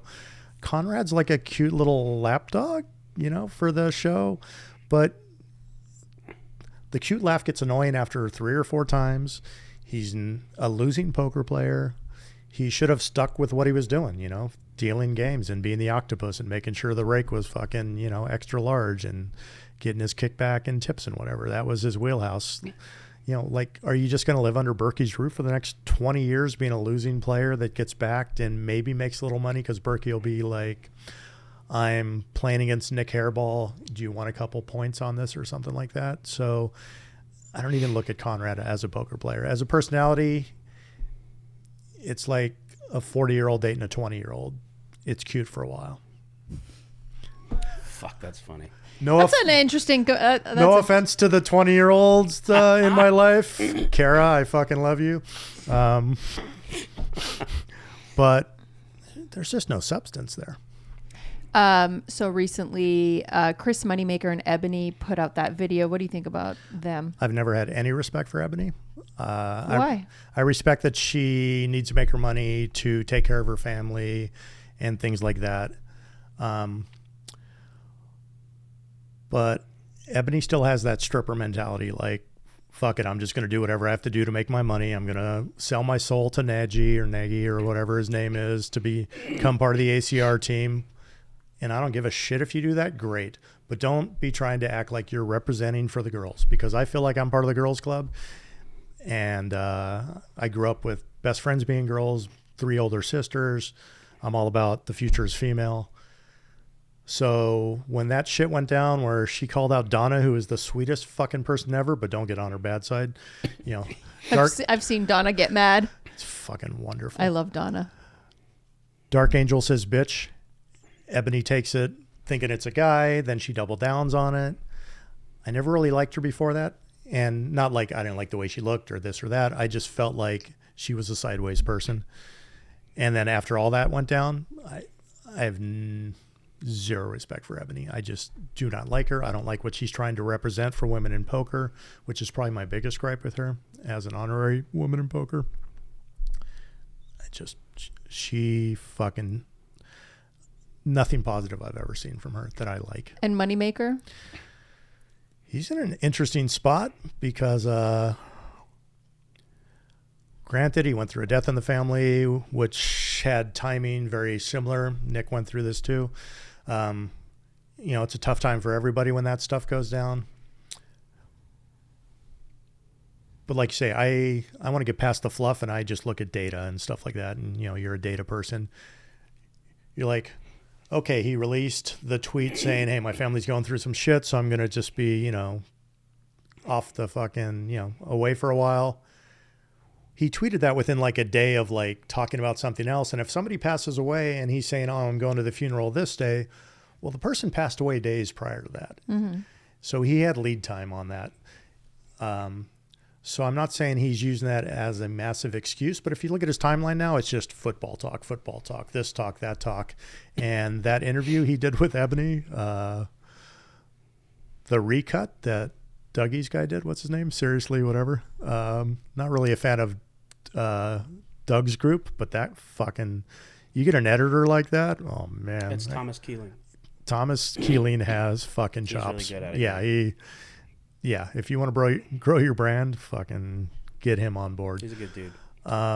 So I feel like Chris is between a rock and a hard place. You know, he did grow poker, but he grew poker because of the situation and the timing. Not anybody who was in that same spot would have been, you know, in the spotlight as growing poker. Then he opened up his club and it got shut down right away. Yeah, dude, that sucks. I guess the Moneymaker Tour is, you know, some good shit. But anybody shilling for ACR, not like shilling like, oh, we're a storm or we're this or whatever, but trying to make excuses for them dropping the ball 100 different ways to Tuesday and doing that $100,000 to That was so ridiculous. It's just so stupid. And plus you're encouraging people to create more bots on your site. Right. When there's already, and those sites have no reason to not want the bots there because the bots pay rake, the bots win, so they're not going anywhere. The bots don't have to go to church on Sunday, so they can't play. They play 24/7, which I think is hilarious. So they can't notice that. Do you think Nagy or any of the uppers have anything to do with profiting on the bots?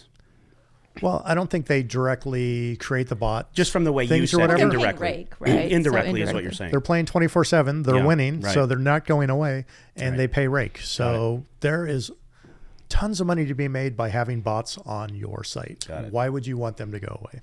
Especially if you're greedy. Yeah. Okay, so I really like her. You like And Ebony? No. I really like the person I'm about to name. Oh, okay. But I'm doing this for the clicks. There you go. Okay, for the fans. Jamie Kerstetter. Just Jamie. Well, off the top, Jamie's an attorney. Yeah. And I love my attorneys and whatever. She's just a very, very well-rounded person. Yeah, I agree. That's what I like about her. Good poker player, does good commentary, just she good for the game, good for women in poker. She likes her pets, she's very there for the women in poker. Could not say a single negative thing about Jamie. If the game had, 100,000 Jamie Kerstetters, we'd we'd be better off. fuck yeah. You got any No, I hadn't thought about that. Any names, huh? Alan you Kessler. Yeah, Alan Kessler. You Good probably, one. Do you give him any grace for the way he is? Well, there might be something he's going to tell you that will surprise you. no, originally when I started the Poker Karen account, I was Karen Kessler. Karen Kessler. And I started the account. Giving out coupons for 99-cent burgers? I had some projects I was working on, and I need to learn Twitter analytics, and I don't want to fuck off my regular Twitter, which I did. I turned it off, not knowing that after a month it's just fucking gone. So I lost tens of thousands of followers from my kink world and the porn world and whatever, and a little bit of poker. So, oops, sorry. But no, I just want to learn analytics, and I have a rule, if a meme takes more than 5 minutes to make, it's not worth fucking making. I wanted my signature thing to be just my memes are shitty, but they're funny. But I'm not I'm literally on Microsoft Paint making my memes. Jesus. Yeah, it's that bad. I don't even have Twitter on my phone. You can break into anything, but you use Microsoft Paint. Paint 3D. Yeah. It's a choice. So you've got a balanced range. Yeah. So it started off just to kind of goof on Kessler, but more just to get analytics and whatever. And the best way to describe Alan is he's just awkward, and he knows he's awkward. And what he enjoys is not necessarily what other people will enjoy. But it's fun kind of just going along for the ride to watch. I recently unfollowed him because you can only get so many plain burger critiques and, oh, this tournament sucks critiques and whatever. So He's got his wheelhouse. he's highly successful otherwise, because I ran financials on him, and I was like, the dude was smart. He worked 20 years hard, put all of his money aside, paid for all of his regular bills and whatever through playing poker. And then when he retired, he's just he really, I'll give him props because he sincerely fucking loves poker. He's not doing it to try to get laid. He's not, he's I love to travel. I love poker. That's my life. He's got a big following. Some of his takes are shit, but who am I to talk? Like I say, I do unfollow him recently because it's too redundant. It's like watching the same mediocre movie over and over and over again. All right, two more, just because we brought in one big mic. How about Ingram and Polk, and then we'll go on to another subject. I have one that I want to ask. And then we'll go to that one. Love Joey. I don't really, although Joey's a poker player, I don't really have never looked at Joey as a poker player. I look at him more as a content creator and a voice in the community. And what he does is tough because, Joey has a lot of struggles with just, everyday life and whatever. And to, do 12-hour streams and this and that and whatever, I think Joey wants to do a lot more than he is, although he is doing a lot. But I just think Are his struggles emotional, are you saying? Because I don't know what you mean. I'm sorry, I don't. You want to just not answer? I don't care because I don't know. No, just life in general. Like, Okay. when you're in the spotlight, you need to, for every month you're in the spotlight, you need 3 months out of the spotlight to got it. decompress. Okay, It's just tough. And I don't know if he has the emotional fortitude to really be out there all the time doing what he's Which good is why at. he takes breaks. Right. often, And I yeah. respect that he is trying to find that balance and that when he really needs to get away from it all, he goes home to his family, his parents and stuff like that. And You know what's chills. interesting about him is that, like, a lot of people, once they take time off, they come back. It takes a while to get back in the swing of things. He ramps. Boom. He just instantly gets a lot of views. He instantly gets a following back. Like he just doesn't lose any momentum. It's wild. He's like figured this out. And it's nice when, you just have to say Joey and we're talking about Joey Yeah. Ingram. Like he is, Made a name for himself. And Doug, I really like Doug. I don't know if you've met him in person. I haven't. And maybe that would change my opinion. As a poker player, yeah, respect the shit out of him. As a person, I don't know. He's just fucking all over the place. Yeah, he's one of those people that when I met him in person, it is not the same person that you see in his videos or back in the day. He's like so kind and charming and generous. Like I was shocked. I thought I was going to fucking hate him. I really liked him. I probably like Doug. I don't like Doug's character. Like the character that he portrays himself as being. And I think in the same way fair. that you have this character. I Right, think he's doing exactly. the same kind of thing. Like, I Do think you like I'm- your character? The Karen thing or whatever. Yeah. I didn't put a lot of thought into it when I first started doing it. I was the Karen Kessler just trying to get some breaks, analytics. Too. You've taken breaks from Twitter. Well, Not even really like breaks. Like I'm done with this. Like I should just delete what this was account that? type Just stuff. What's the back and forth? Why am I wasting all my time on Yeah. this stuff? Like when Jack 4 was going on, I had a very vested interest in, getting to the bottom of things. I did my research. I analyzed the living shit out of stuff. I wanted to know the character of the people involved and stuff like that. That was interesting. Now it's just like, who cares about some of these little controversies? But as I said, highly disappointed when the WSOP was just like, oh, we don't care that somebody's wearing spy glasses at the table type shit. Kind of the reason I've kind of come back. And most people are like, we liked you back when you were funny. You're not funny anymore. It's like, I'm concerned.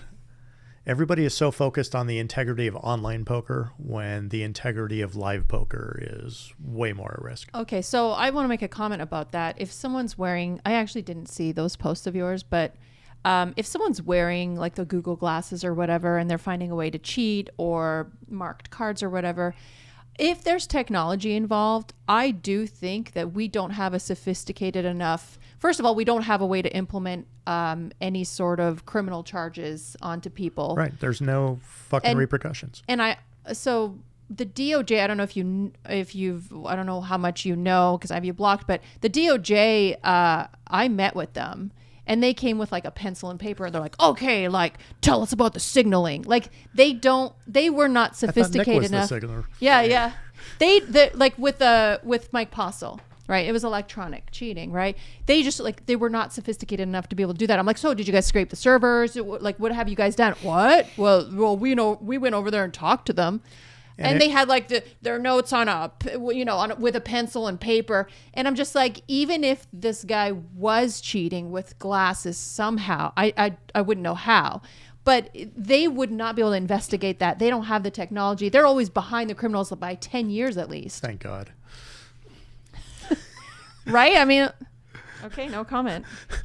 No, the reason the Department of Justice gets better at stuff is because they learn from the criminals. Like we're teaching them. They're always way behind the curve. And even if the DOJ was able to put a case together against Postle, they wouldn't have been able to get a prosecutor who was smart enough to be able to prosecute the case. Right. Which is kind of how OJ They don't understand the game. becoming innocent just because the prosecution was not as good as the dream team that was representing him. They don't understand the game. They don't understand technology, and there's no laws that they can use to They're like the people making charge shitty anyone. movies that aren't saying like, what's the nurse have to say about this? What's the cop have to say about this? Yeah. What's the criminal porn dude have to say about this? They're the Simpsons police force currently when it comes to poker enforcement. They had about as much evidence on OJ as they would if they had him on camera, and they just fucked it up. Yeah. It's true. And plus having cameras in the courtroom, which was kind of, I had a client at the time and he was from Kenya, and he'd always be like, "Hey, you have to come over to watch the OJ thing with me." And I'm like, well, he doesn't know I know the criminal system right and left, right? And that the business he happens to be in that I'm supporting with inventory, that inventory came in a sideways way too, buddy. So he's very naive to stuff going on. Whereas his wife was like, fucked every rock and roller in the 60s and 70s, and he never cussed, and she was just like, fuck this, fuck that, whatever. It's a crazy couple, but neither did of he them know she did? Yeah. Oh, okay. Open. She got approached to write like a very interesting book about it at the time, and she was like, no, I'm going to go to Africa and write a book about the big cats or something like that, and that's how they met, and happily ever after or whatever. But they were both like, oh my God, the court system, this is really interesting to watch. And I'm like thinking, not at all, because this is not a representation of the court system, because the prosecutor is supposed to have all this power and the defense is supposed to be like really hurting. You could have like a really shitty case and still, the prosecutor's probably going to win it. The prosecution was just over fucking whelmed in that case. It was a disgrace to the legal system. And plus, Johnnie Cochran's was a beast. Yeah. Fuck yes. He got off so many people. I looked at his body of work. I'm like, this guy's a fucking genius. That dude's got off more people than Linda Lovelace. Like he R.I.P. Johnnie Cochran, best lawyer ever. I've had some lawyers in my day. Holy shit, where you're just like, in Chicago, I fell with like 64 pounds of weed, right? Which is a fucking joke. Like an embarrassment in my business to get busted with 64 pounds of weed. And everybody out there was like, oh my God, that's a lot. And they were saying, oh, the street value is about $3,000 a pound. So it's $200,000 worth of weed. Your bail's $200,000. Oh shit. This is in the 90s. We need to, coming up with the money. Not that hard. Showing where it came from, hard. But guys would be going to court and they'd be like, oh, I got this shit beat. They didn't do whatever. And the bailiffs, like bringing people back and forth into the courtroom, they're like, no, the cops are going to lie. They're going to do this. In my case, the cop just blatantly lied on the witness stand, just made up an entire crazy story. And I'm just sitting there going, well, this is fucking different. Like I've seen some shit in California, but Chicago, and they stole like $16,000 from me. They used my cell phone till fucking I turned it off. They were some scandalous shit.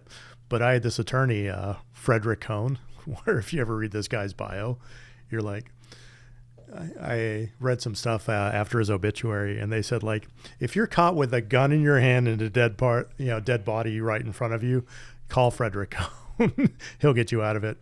And Fred, we beat that shit at a prelim. Just shredded that dude. And I don't even know if it was like the fact that he shredded him so much, or he was just such a well-respected attorney that they were just like dismissed. And I was like, oh, shit. Okay, let's. There are some really well-respected attorneys that have been around a while that, like you said, just them walking in, you're off. Yeah. And there's other things behind the scenes that, go on with that. So definitely. But that's life, right? Yeah, I've had some attorneys where I'm just like, oh, fuck, I'm in good hands. Like I fucked up hard, but doesn't matter because I can afford good attorneys. Well, let's go to a possible federal pinch. I wanted to talk about this. Oh, There's a cool. story out there that I heard recently that you tried to rob a bank. That's false. Okay. 2 banks. You tried to rob 2 banks? And I heard someone told me that you only wanted to do it to see how it felt. Now Victoria's like, what?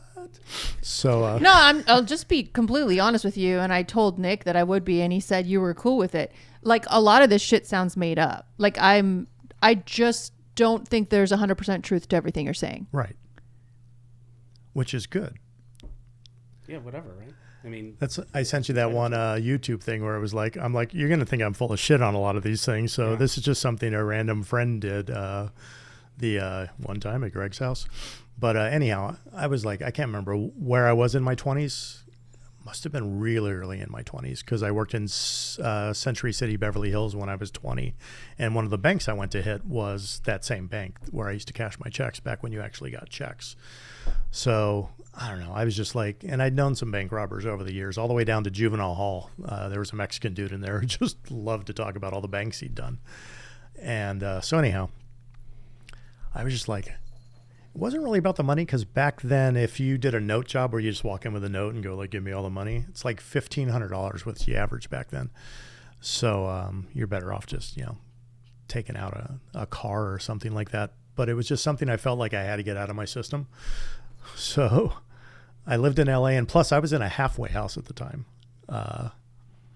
After having got popped on something and then going through the system a little bit. And then they threw me in a halfway house, which was a prisons for profit type thing, where it was like a privately owned halfway house where they they're make just a killing. Them and drug rehabilitation houses. It's so fucking wrong. Yeah. This guy drove a convertible Porsche, and not the plate, but the frame around it said prisons for profit. And then the plate said something kind of sideways like big, that. Massive. And they would take anybody. Like we had murderers and shit in there, like murderers that had like, and the state pays for it, right? It was a huge check to have someone check in. Well, that's the thing. The state back then to keep somebody incarcerated was maybe like $35,000 a year. You could have a private contractor, $35,000 a year. And instead of paying the guards $25-$30 an hour back then, like these were minimum wage dudes. Like I was at that halfway house, and I'm not a drinker at all, but I'd met this girl at work and she was like, let's go get drinks. Fucking stupid. So we went and had beers, and I thought, well, I get back late when everybody's pretty much, asleep anyhow. So I'm just going to roll in, go straight to my bunk and nothing. But it was laundry day, and we had to like grab our laundry. And it was me and two other guys, and the staff member goes, who's been drinking? And I'm like thinking, fuck. But at the same token, since I was the guy who came in late every night, I was the food guy. I was the guy that stopped at Jack in the Box and bought like 50 of the 2 for 99-cent tacos. And then I brought them in and sold them for $1 a piece to everybody. And I would buy the staff food and things like that. So I knew what all the staff always ate. And this guy always ate, I think it was like double bacon cheeseburgers or something like that. Or so, because there was a Burger King on the corner. This was a converted racquetball court. They just made dormitories out of it. And you already have the locker room. So that's your showers and stuff. And so the guy goes, who's been drinking? I go, me, double bacon cheeseburgers. And he just goes, go to your bunk. So you could pay off the staff because they're making like $5 an hour. Yeah. So I'm in this halfway house, and they think I'm working here, and they think I'm working here, and they think I'm going to tech school at night. So I'm just gone all day. And we're not supposed to have cars, but we all park our cars over at Denny's. And so I'm like, I'm going to fly to Vegas for the day and rob a bank. It's just something that's in my system I got to do. So fly to Vegas, go to the bank, and I think the bank closes at like 4 or something like that, but it closes at 3. So I'm like, okay, I'm going to go about hour and 15 minutes in. I don't see a guard. I'm just doing the note. Got my disguise and shit going on. And back then you took sunscreen. You could mix sunscreen with Vaseline and put it on your face, and it would blur what the camera was picking up. So like pixelate or whatever. So I'm like, okay, I'm going to go in. I go in, and the guard locks the door behind me. So off the top, I'm like, I never saw a fucking guard. So what the fuck? And I didn't realize they're closing in 15 minutes, not an hour and 15 minutes. So it's like they lock. So you're locked in with Vaseline and sunscreen. So thick layers on your face. So the people that are getting done with their transactions, the guard will unlock the door and let you out, but they don't want new business coming in. I had just got in under the wire, and then I'm like, holy fuck, I'm gone. So fly home. Thought I had it out of my system. One more. And I knew this one in Century City. So I was like, okay, I'm going to do this. I'm going to do this. I'm not going to make the same mistake. I'm going to make sure I have the hours right. And I'm doing it on foot, but I have like change of clothes, go through this hallway and this high rise and all this shit. So I'm like, this is the part you're not going to believe. So I'm like, okay, I'm going in. And right as I'm about to go in, an armored car shows up. And I'm like, well, those fuckers have guns. I don't want anything to do with that. So, and I've been in this bank plenty of times to know, like, there's no guard. So I'm just going to wait till the armored fucking car people go through, because otherwise I'm ready. Got my note and all that stupid shit. And clear fingernail polish on your fingertips and but stuff. wouldn't the armored guards be taking away all the money, most of the money that was deposited? the bank has to have The enough armored guards float. go and they take the big money and the change and the bags, but the money that's in the teller, that's what he's saying, that he's only going to get about 1,500 or a few thousand, because that's all they have there when you So give you them a note. flew all the way to Vegas, paid for flights to go Like rob I them say, for it wasn't- $1,500. Yeah, it wasn't He said about it the wasn't money. for It was money. just an experience type thing. Let him talk. Stop talking for him. Well, Really the not- cop, I'm the really criminal. not I talking feel for like him. he's I'm like really not speaking talking for you him. before I you. said he already said that it wasn't for the money. Then I just repeated it. That's it. I'm not answering for him. He No, I said just that. think just to me, in my mind, I'm like, I'm not gonna go fucking spend. I don't know how much airfare was back then, but Like $80 or something, probably. $80. Well, we're talking 30, 40 years ago. Yeah. Now I'm showing my age. So I'm like, oh shit, armored car, gotta wait. So as I'm waiting, the cops roll up deep on the street. Holy shit. I'm not completely sure, but I think what happened is somebody across the street was robbing another bank.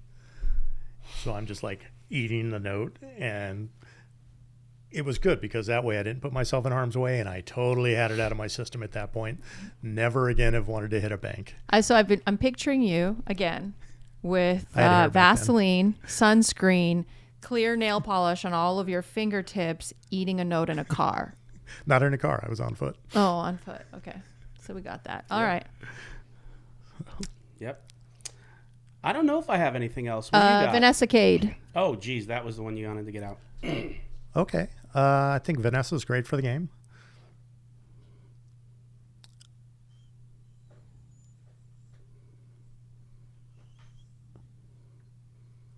I don't know enough about her. I've read recently when all the controversy was you guys should leave ACR because I did this when I was with this company and that and whatever. Kudos for her body transformation. I didn't even realize she used to be a bigger girl and she'd lost a lot of weight or whatever. I don't know much about her. Yeah, her and Berkey got into a fight recently. So Right, that was over that, yeah. Yeah, over the ACR stuff. Yeah, I was just curious what she's your Canadian thoughts were too, on right? Everything She is, yeah. good happens in Canada, right? that. Yeah. When yeah. did you move to the States? The year Obama got elected in November. You probably know that year, right? What's that? What's year? Say, oh, Obama? That literally, I think that week during the election.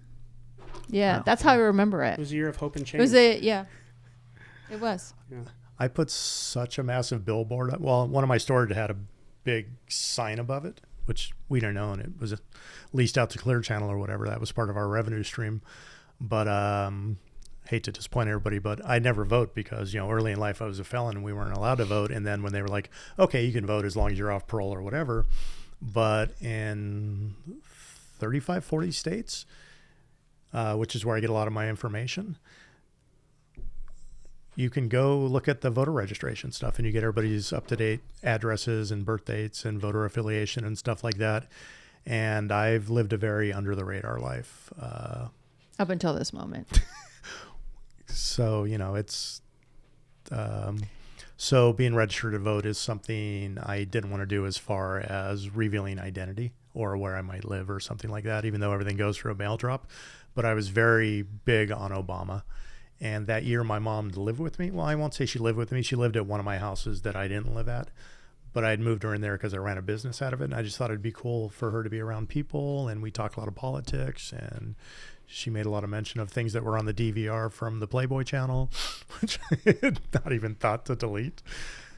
There's a lot of spitting in porn these days. What's up with that? What to tell you, Mom? My family's super open about, sex and lifestyles and whatever. My mom helped me design my last dungeon. So I put a massive fucking Obama signs up on the billboard above one of my stores. So I was totally into it. So interesting coming over as a Republican and then Obama's here. And Yeah, I was not for Obama when I first got to the States. What do you think about Nick's political stance? You guys ever talk politics? Oh, yeah, all the time. Oh, yeah. Never. We haven't yet. It's I'm just, not a Republican. He's more right-wing than Republican. No, I'm not more right-wing than Republicans. I think Republicans are a bunch of dirty rhino swamp rats, and they're hypocrites. At least the other side does what they say they're going to do. Well, how do you vote then? You vote Republican. Well, yeah. No, well, hold on. If I vote this year, even though Trump is, if he again, He'll get the ballot. I know. oh, yeah. Yeah, and when he does, even though he represents the Republican Party, he's just way different. So I will vote for him, but I wouldn't vote for Chris Christie. I wouldn't vote for Nikki Haley. She's a total she's a total warmonger and part of the industrial complex. So I just. Would you vote for Biden over them? No. So then you would vote for them. I would not vote for Chris Christie or Nikki Haley. I would not. If give Chris them Christie my vote. was against Biden. No, Chris Christie's he's just No, just hypothetical. I know you have. So do you not vote at all if you don't like a candidate? So I don't know why that's not understandable. I would not vote. So your question is, who would you vote for? And his answer is, I wouldn't vote. Yeah, that's unless it's Trump. Gotcha. Well, not only unless it's Trump, but it right now, and I don't know if he's for real because there's no track record. I think I would vote for Ramaswamy. I really like what he has to say, but I don't know if he's full of shit or not yet. He is. He could be. But he's a really good talker.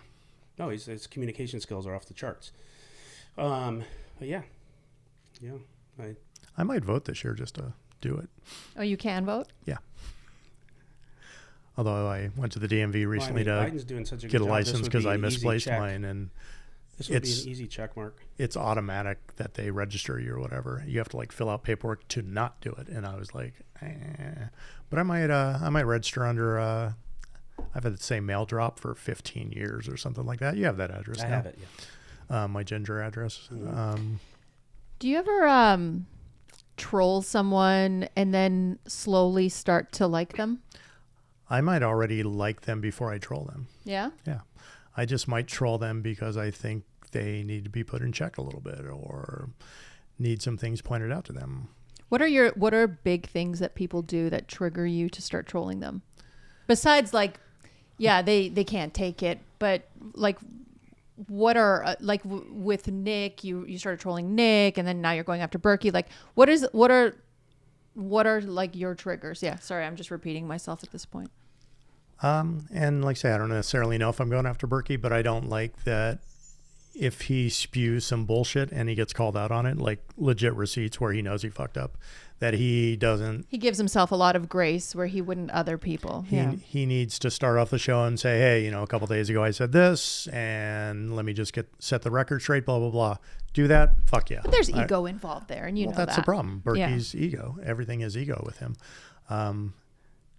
I feel like you have a responsibility when you're quote unquote the media to not, if you're a pillar of the poker community, don't deceive your own poker community. Go on Reddit and talk about something else that doesn't have to do with poker if you feel like trolling. So with Berkey, just a checks and balances thing. I just want him to, instead of doing a 10-second, I might have my info wrong on that, and just move on to something. And I listened to him at 2 times speed anyhow, so the apology's half as long. So I just totally fucking miss it. Is there someone that you wish you had gone after when you, with some hindsight? No, I don't know if I started that account to really go after people. It was just cute little memes to begin with or whatever. And then the Jack 4 went down, and I was like, it's just fucked that Robbie has to wake up every day and hear a bunch of shit until things are resolved. And I think our falling out tweet was Robbie was saying something to defend herself or whatever, and you just said, we're working on a good investigation. Just don't throw out there's no need to defend yourself right now. Just let the investigation play out. It's going to be fine. You don't preemptively try to, because that is literally that happened. And then I messaged you, which I never message people, saying something like, oh, here we go. And then it was block. And I think he's Postle or part of the Postle crew or whatever. And as Nick was saying earlier, when they're accusing him of cheating or signaling or whatever, it's you don't want to wait till that conclusion happens, because in the meantime, you're getting dragged through the mud and you feel the need to defend yourself. So I felt like, Robbie, had every right in the world to be defending herself for something that she didn't do anyhow. So, what's funny to me is that you're very perceptive. Robbie is, her personality is doesn't gel with me. I'm just not a fan, whether or not, whatever happened with Jack 4, but just She strikes me as like pretty narcissistic, and she is the kind of she's the most important person in the room. Like I spoke with the LA Times reporter who like waited for her, and just the way she talks about herself, it's a little off-putting to me, and I'm surprised that didn't put you off. With me and Robbie, and we've barely spoke. To me, what mattered was the Jack 4, what happened. Like, yeah. I just want to get to the bottom of this. You didn't care how she came across. I want to do my own investigation. Well, I did look into her character, and I looked into Charles a little bit, and I looked into Rip. Did a lot of research on Rip. I mean, there's a lot of shady shit going on there. With like her, is that her husband? Like, she's with Rip all the time. Are they in an open relationship? Which, happens a lot too. I don't know. It just seemed like what she was saying didn't match what she was doing. Well, sometimes, let me say this. Sometimes people will fudge about their personal life that they're embarrassed of or they're trying to hide. Of course, in the process of still being like right in the other way. Like, so she probably was getting hit for all the personal stuff and was juggling the truth there, but that didn't take away. I think for what he's saying is that if she didn't do it, that's a separate issue. Why not just say like, hey, I'm in an open marriage. Like what Rip does with his wife is just his maybe business. They weren't. Yeah, well, that's what I'm saying. It seems like they were. But I think your take is really well is like the shit was flying at her from every single direction. So you want to talk about I'm a cheater. You want to talk about this. Yeah. Now you want to get into my personal life. Yeah. I just never really had an interest in what was going on in her personal life. Yeah, to me I was focused on the hand. Is it? But you're interested in other people's personal lives, but just not her. I think maybe when I first started looking at it, I perceived that maybe it is a lifestyle thing or maybe there is some open relationship there, but I don't have anything to go off of. And I'm going to be biased because, I'm surrounded by people that are polyamorous and open relationships and do stuff like that too, which I think is healthy in relationships because to, be like, I'm going to bang the same person for the next 80 years. I just don't think we're wired that way. Yeah, no, I agree with that. Yeah, and I don't think, like, when it came to that, the reason why her personal life mattered, in fairness to some of the people that were curious about it, was because of the relationship with Rip, and, maybe there was something here, and he brought her in, and so they were paralleling it. But at the end of the day, her personal life with her husband, with Rip, really with anyone else, isn't anyone's business, and isn't a factor if she was being a little unethical in her marriage that it doesn't mean she cheated. So my point is I just think like when people attacked her for her personal life and were making that the focal point, I think that's just for people wanting drama and wanting to, talk about shit that's none of their business. Right, but that wasn't my point. My point is that he does attack people for their personal lives and dives into it, and he didn't with her. That's what I was asking him about. Not whether or not that makes her a cheater. I wasn't addressing that. I wasn't addressing that to your I don't comment. think there's anything wrong with polyamorous lifestyles either. Well, we don't know she had one. But who was getting the brunt of that? Not Robbie. Well, I won't say not Robbie, but who was getting the brunt of it who wasn't involved? Savannah. Oh, the wife. Rip's wife. That sucked. I really felt bad for her. There was a lot of ugly going on with people going after Savannah. And they were just going had the after kid. her. Oh, yeah. Oh, I felt terrible for her, especially since she just had a baby. Time. Like, oh man, I couldn't imagine what she was going through. Which was another reason I just did not want to go in that direction. I felt the same way. It seemed like she was in shock. Because Savannah had, nothing to do with any of this, and she was the one who was getting the brunt of it. Yeah. And she was the one who was the most emotionally fragile, and like say, just had the kid and all that stuff. So that's when I started digging deeper into Rip and seeing his background, when he was in the electrician's field, the boxing stuff, his agriculture stuff, nothing really even to do with the CBD. Because I think really the money-making stuff and what impresses me about Rip as a business person is his ties to agriculture, which I think with legalization of weed going on right now, that his connections and expertise in agriculture just in regular crops, if that could transition over into hemp or marijuana, then that and owning a CBD based company, that guy's got a winning hand if it all happens to come together, if that happens to be his goal or whatever. So the few things I posted about Rip was just to give people more background to kind of humanize it and whatever. And Rip doesn't really follow anybody, and he followed me for a little bit. I think maybe he's shown me like the door's open if you want to talk about stuff, and that's just not really I don't really reach out to I think people like they, that. again, So had it was some- Savannah that I was concerned about. I agree with you. That was a raw deal for her.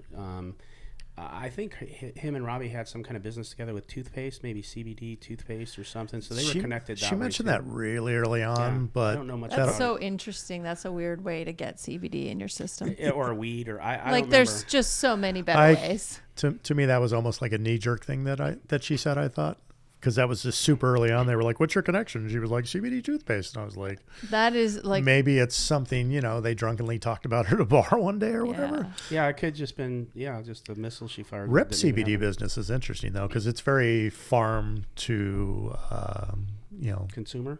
yeah, it's good stuff. Like his plant that he has outside of what is it, Pahrump? It's pretty interesting to background him. Like, Yeah.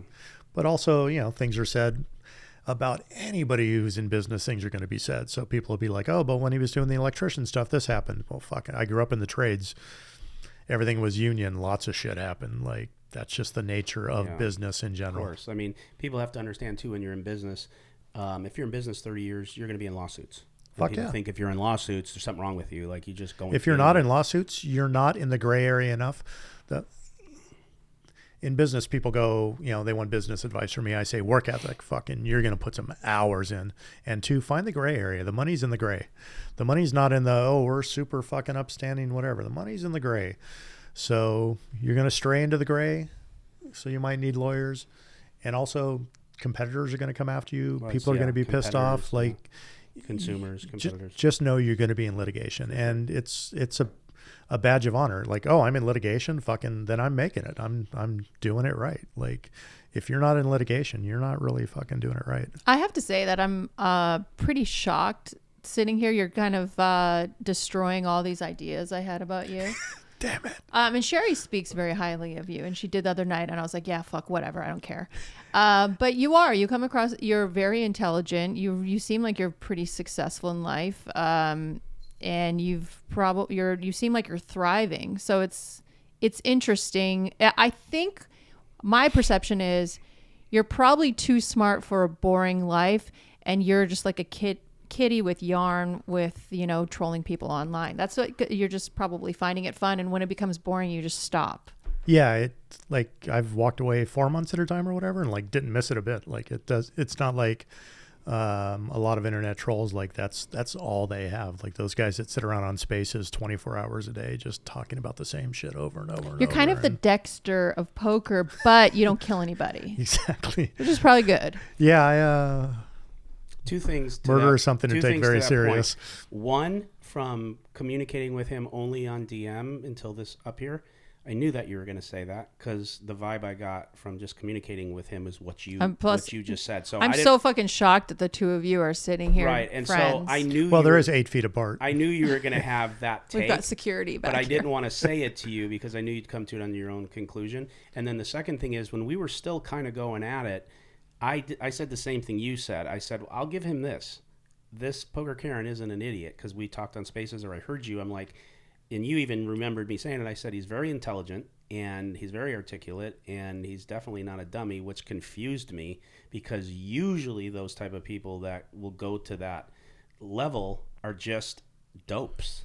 Yeah. Yeah, you remember I said that at one point, or maybe forgot. No, I caught wind of that where it's like we started having a mutual respect for each other where it was like, these are people that have some intelligence and have ran businesses and been through some shit before. And I started to slowly just not despise you. And it was weird because even Valerie said to me, how the fuck can you even be I don't quote me exactly. How could you be communicating or how did this happen? Because like this guy put you through so much shit. But I don't even remember. God, he's got this bleeding heart too. What do you mean? What do you mean? What do I mean? Well, what does bleeding heart means? I forgive. Yeah. Yeah, I was just looking for the bleeding heart definition. Republican. I'm not a Republican. No, he You literally wacko like liberal. He could have the worst enemy in the world and they'd be like, I'm sorry, Nick, I didn't mean it. I went through rough times. He's like, oh my God, let me help you with everything. Just like, Nick, what are you fucking doing? It's a little bit of an exaggeration, but there's a lot of truth to it. whereas I hold grudges like a Do you mother. actually? Oh my God. What's the longest grudge or like what's the biggest grudge you've ever had or still have? Usually it's just like somebody I really trusted or cared for that Betrayal. went sideways. Betrayal. Yeah, betrayal is big on me. Like okay. you can come at me, I can give a shit. But if you're close to me and you go sideways, it's just why? Don't you think it's like painful to live life holding grudges? I try to let shit go, to be honest. That's the biggest thing. Like people that really know me, they'll just be like, dude, like at some point you have to let things go. And I'm very vengeful. But I kind of came to the realization, and a few people said to me too, because I'm very resourceful and, I've been in the bad world and things like that. So when somebody wrongs me, I have to say, like, I have to learn to reel it in, because I can say to myself, like, I could fucking ruin that person 100 different ways, and I'm very creative and I have resources. But does, how far do you take it? Like, just because I'm capable of doing, certain things or whatever to fuck somebody under, do they deserve that? So, how far? I had a friend get, I don't want to get your show demonetized here. They say SA, something assaulted somebody, a dear friend of mine. And they were friends too. And I started going after the person because, fucking that's not right. But I had to reel it back a little bit and go like, he's got a wife, just had a kid. But then again, they were in the bedroom next door to what this happened at. So how far do I go with this? Like I, got a hold of his employer and started talking to him about it, talking to her about it, his employer, because he was in Vegas for a convention representing their company when this happened. So I was like, it's this type of person you want representing your company. So you get, when you're overly capable, you have to say like, okay, like I can do all this, but should I? So I've matured maybe in the last 5 years as far as that goes. But yeah, I've always been a vengeful person, and and it's super unhealthy, probably the unhealthiest part of my life. So the only time you hit the nail on the head. The only time I extremely struggle with being that forgiving is if it's somebody I'm extremely close to and I get betrayed. That's a struggle for me. I still have the ability to do it if I feel I understand why it happened. But a couple things in my life that is where, like I told you, when I was in that lawsuit with the guy for the training company, and we went into a 2-year lawsuit, I was so betrayed. I mean, I was the executor of this guy's estate. We were like close friends. I was almost best friends with my partner who circumvented me with him. So when that happened to me, and the betrayal was at my all-time high. That's what I explained to you another time. I went through 2 years, and he wanted to settle with me, and it was a fucking major thing in my life. It would have been better for me, but I was so fuck you over it that I spent over $2 million and let personal things happen to me that I could have avoided if I would have settled. And so it just depends what it is with me. That was something, and it's in, again, actually trolls me, it's in my book, but that's like something where like, if you really fucking hurt me and attack my family and do that, I will bring the shovel. Yeah. Yeah, I had a spot when I first moved to Vegas. I met this cam model, Sophia Locke, who does cam and porn now. And, they were just kind of scraping by. Her guy went by the initial M. And I met them, how I meet a lot of people, fucking. And we were very close. At least once a week, we, spent the whole, evening together, just having fun, hanging out. Not so much on the sex end of things or whatever, although that's how we met. But, you break bread with somebody, it's different. Like Charlie Carell put up something recently and said, I usually don't out people, but I'm going to out this one person. And it sucks because like my wife had cooked for him before and blah, blah, blah. And I said, it's just such a different world when you break bread with somebody. Like, things change when you start getting really close to them. So Sophia and Em and I were close for, I don't know, like a year and a half. I helped grow her career and we did some really cool shit together. And their stuff started falling apart because she wasn't bringing much to the table, and she really had a lot of life ahead of her, and they're about a 20-year age gap and things like that. So that you could tell they were going to go in different directions. And my girlfriend, when I broke up with her, she tried to become instant friends with them. Like, she kind of just tolerated them, but never really liked them. Had no interest in Sophia sexually or anything like that. And then the first time I see them all together at like a party, Sophia was fucking my girlfriend. And I was like, you gonna do that right in front of me at a party after I've broken up, and you're like my best friend and you're fucking my ex in front of me? That's kind of weird.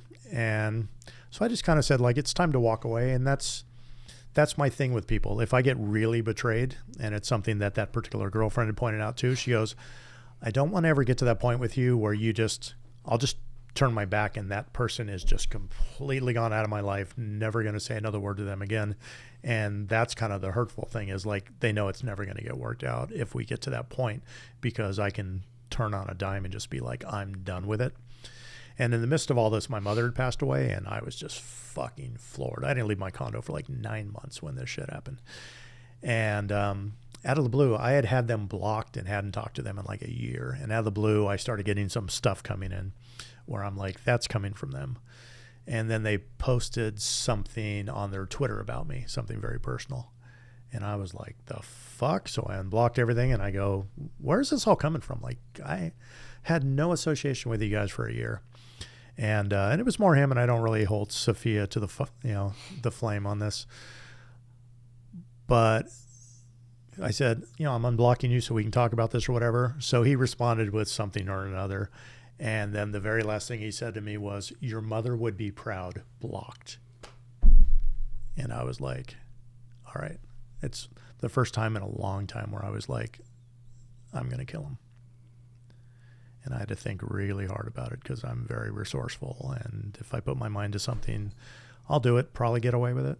But to disrespect my mom like that when they saw what I was going through, I was like, holy shit, that was fucking rough.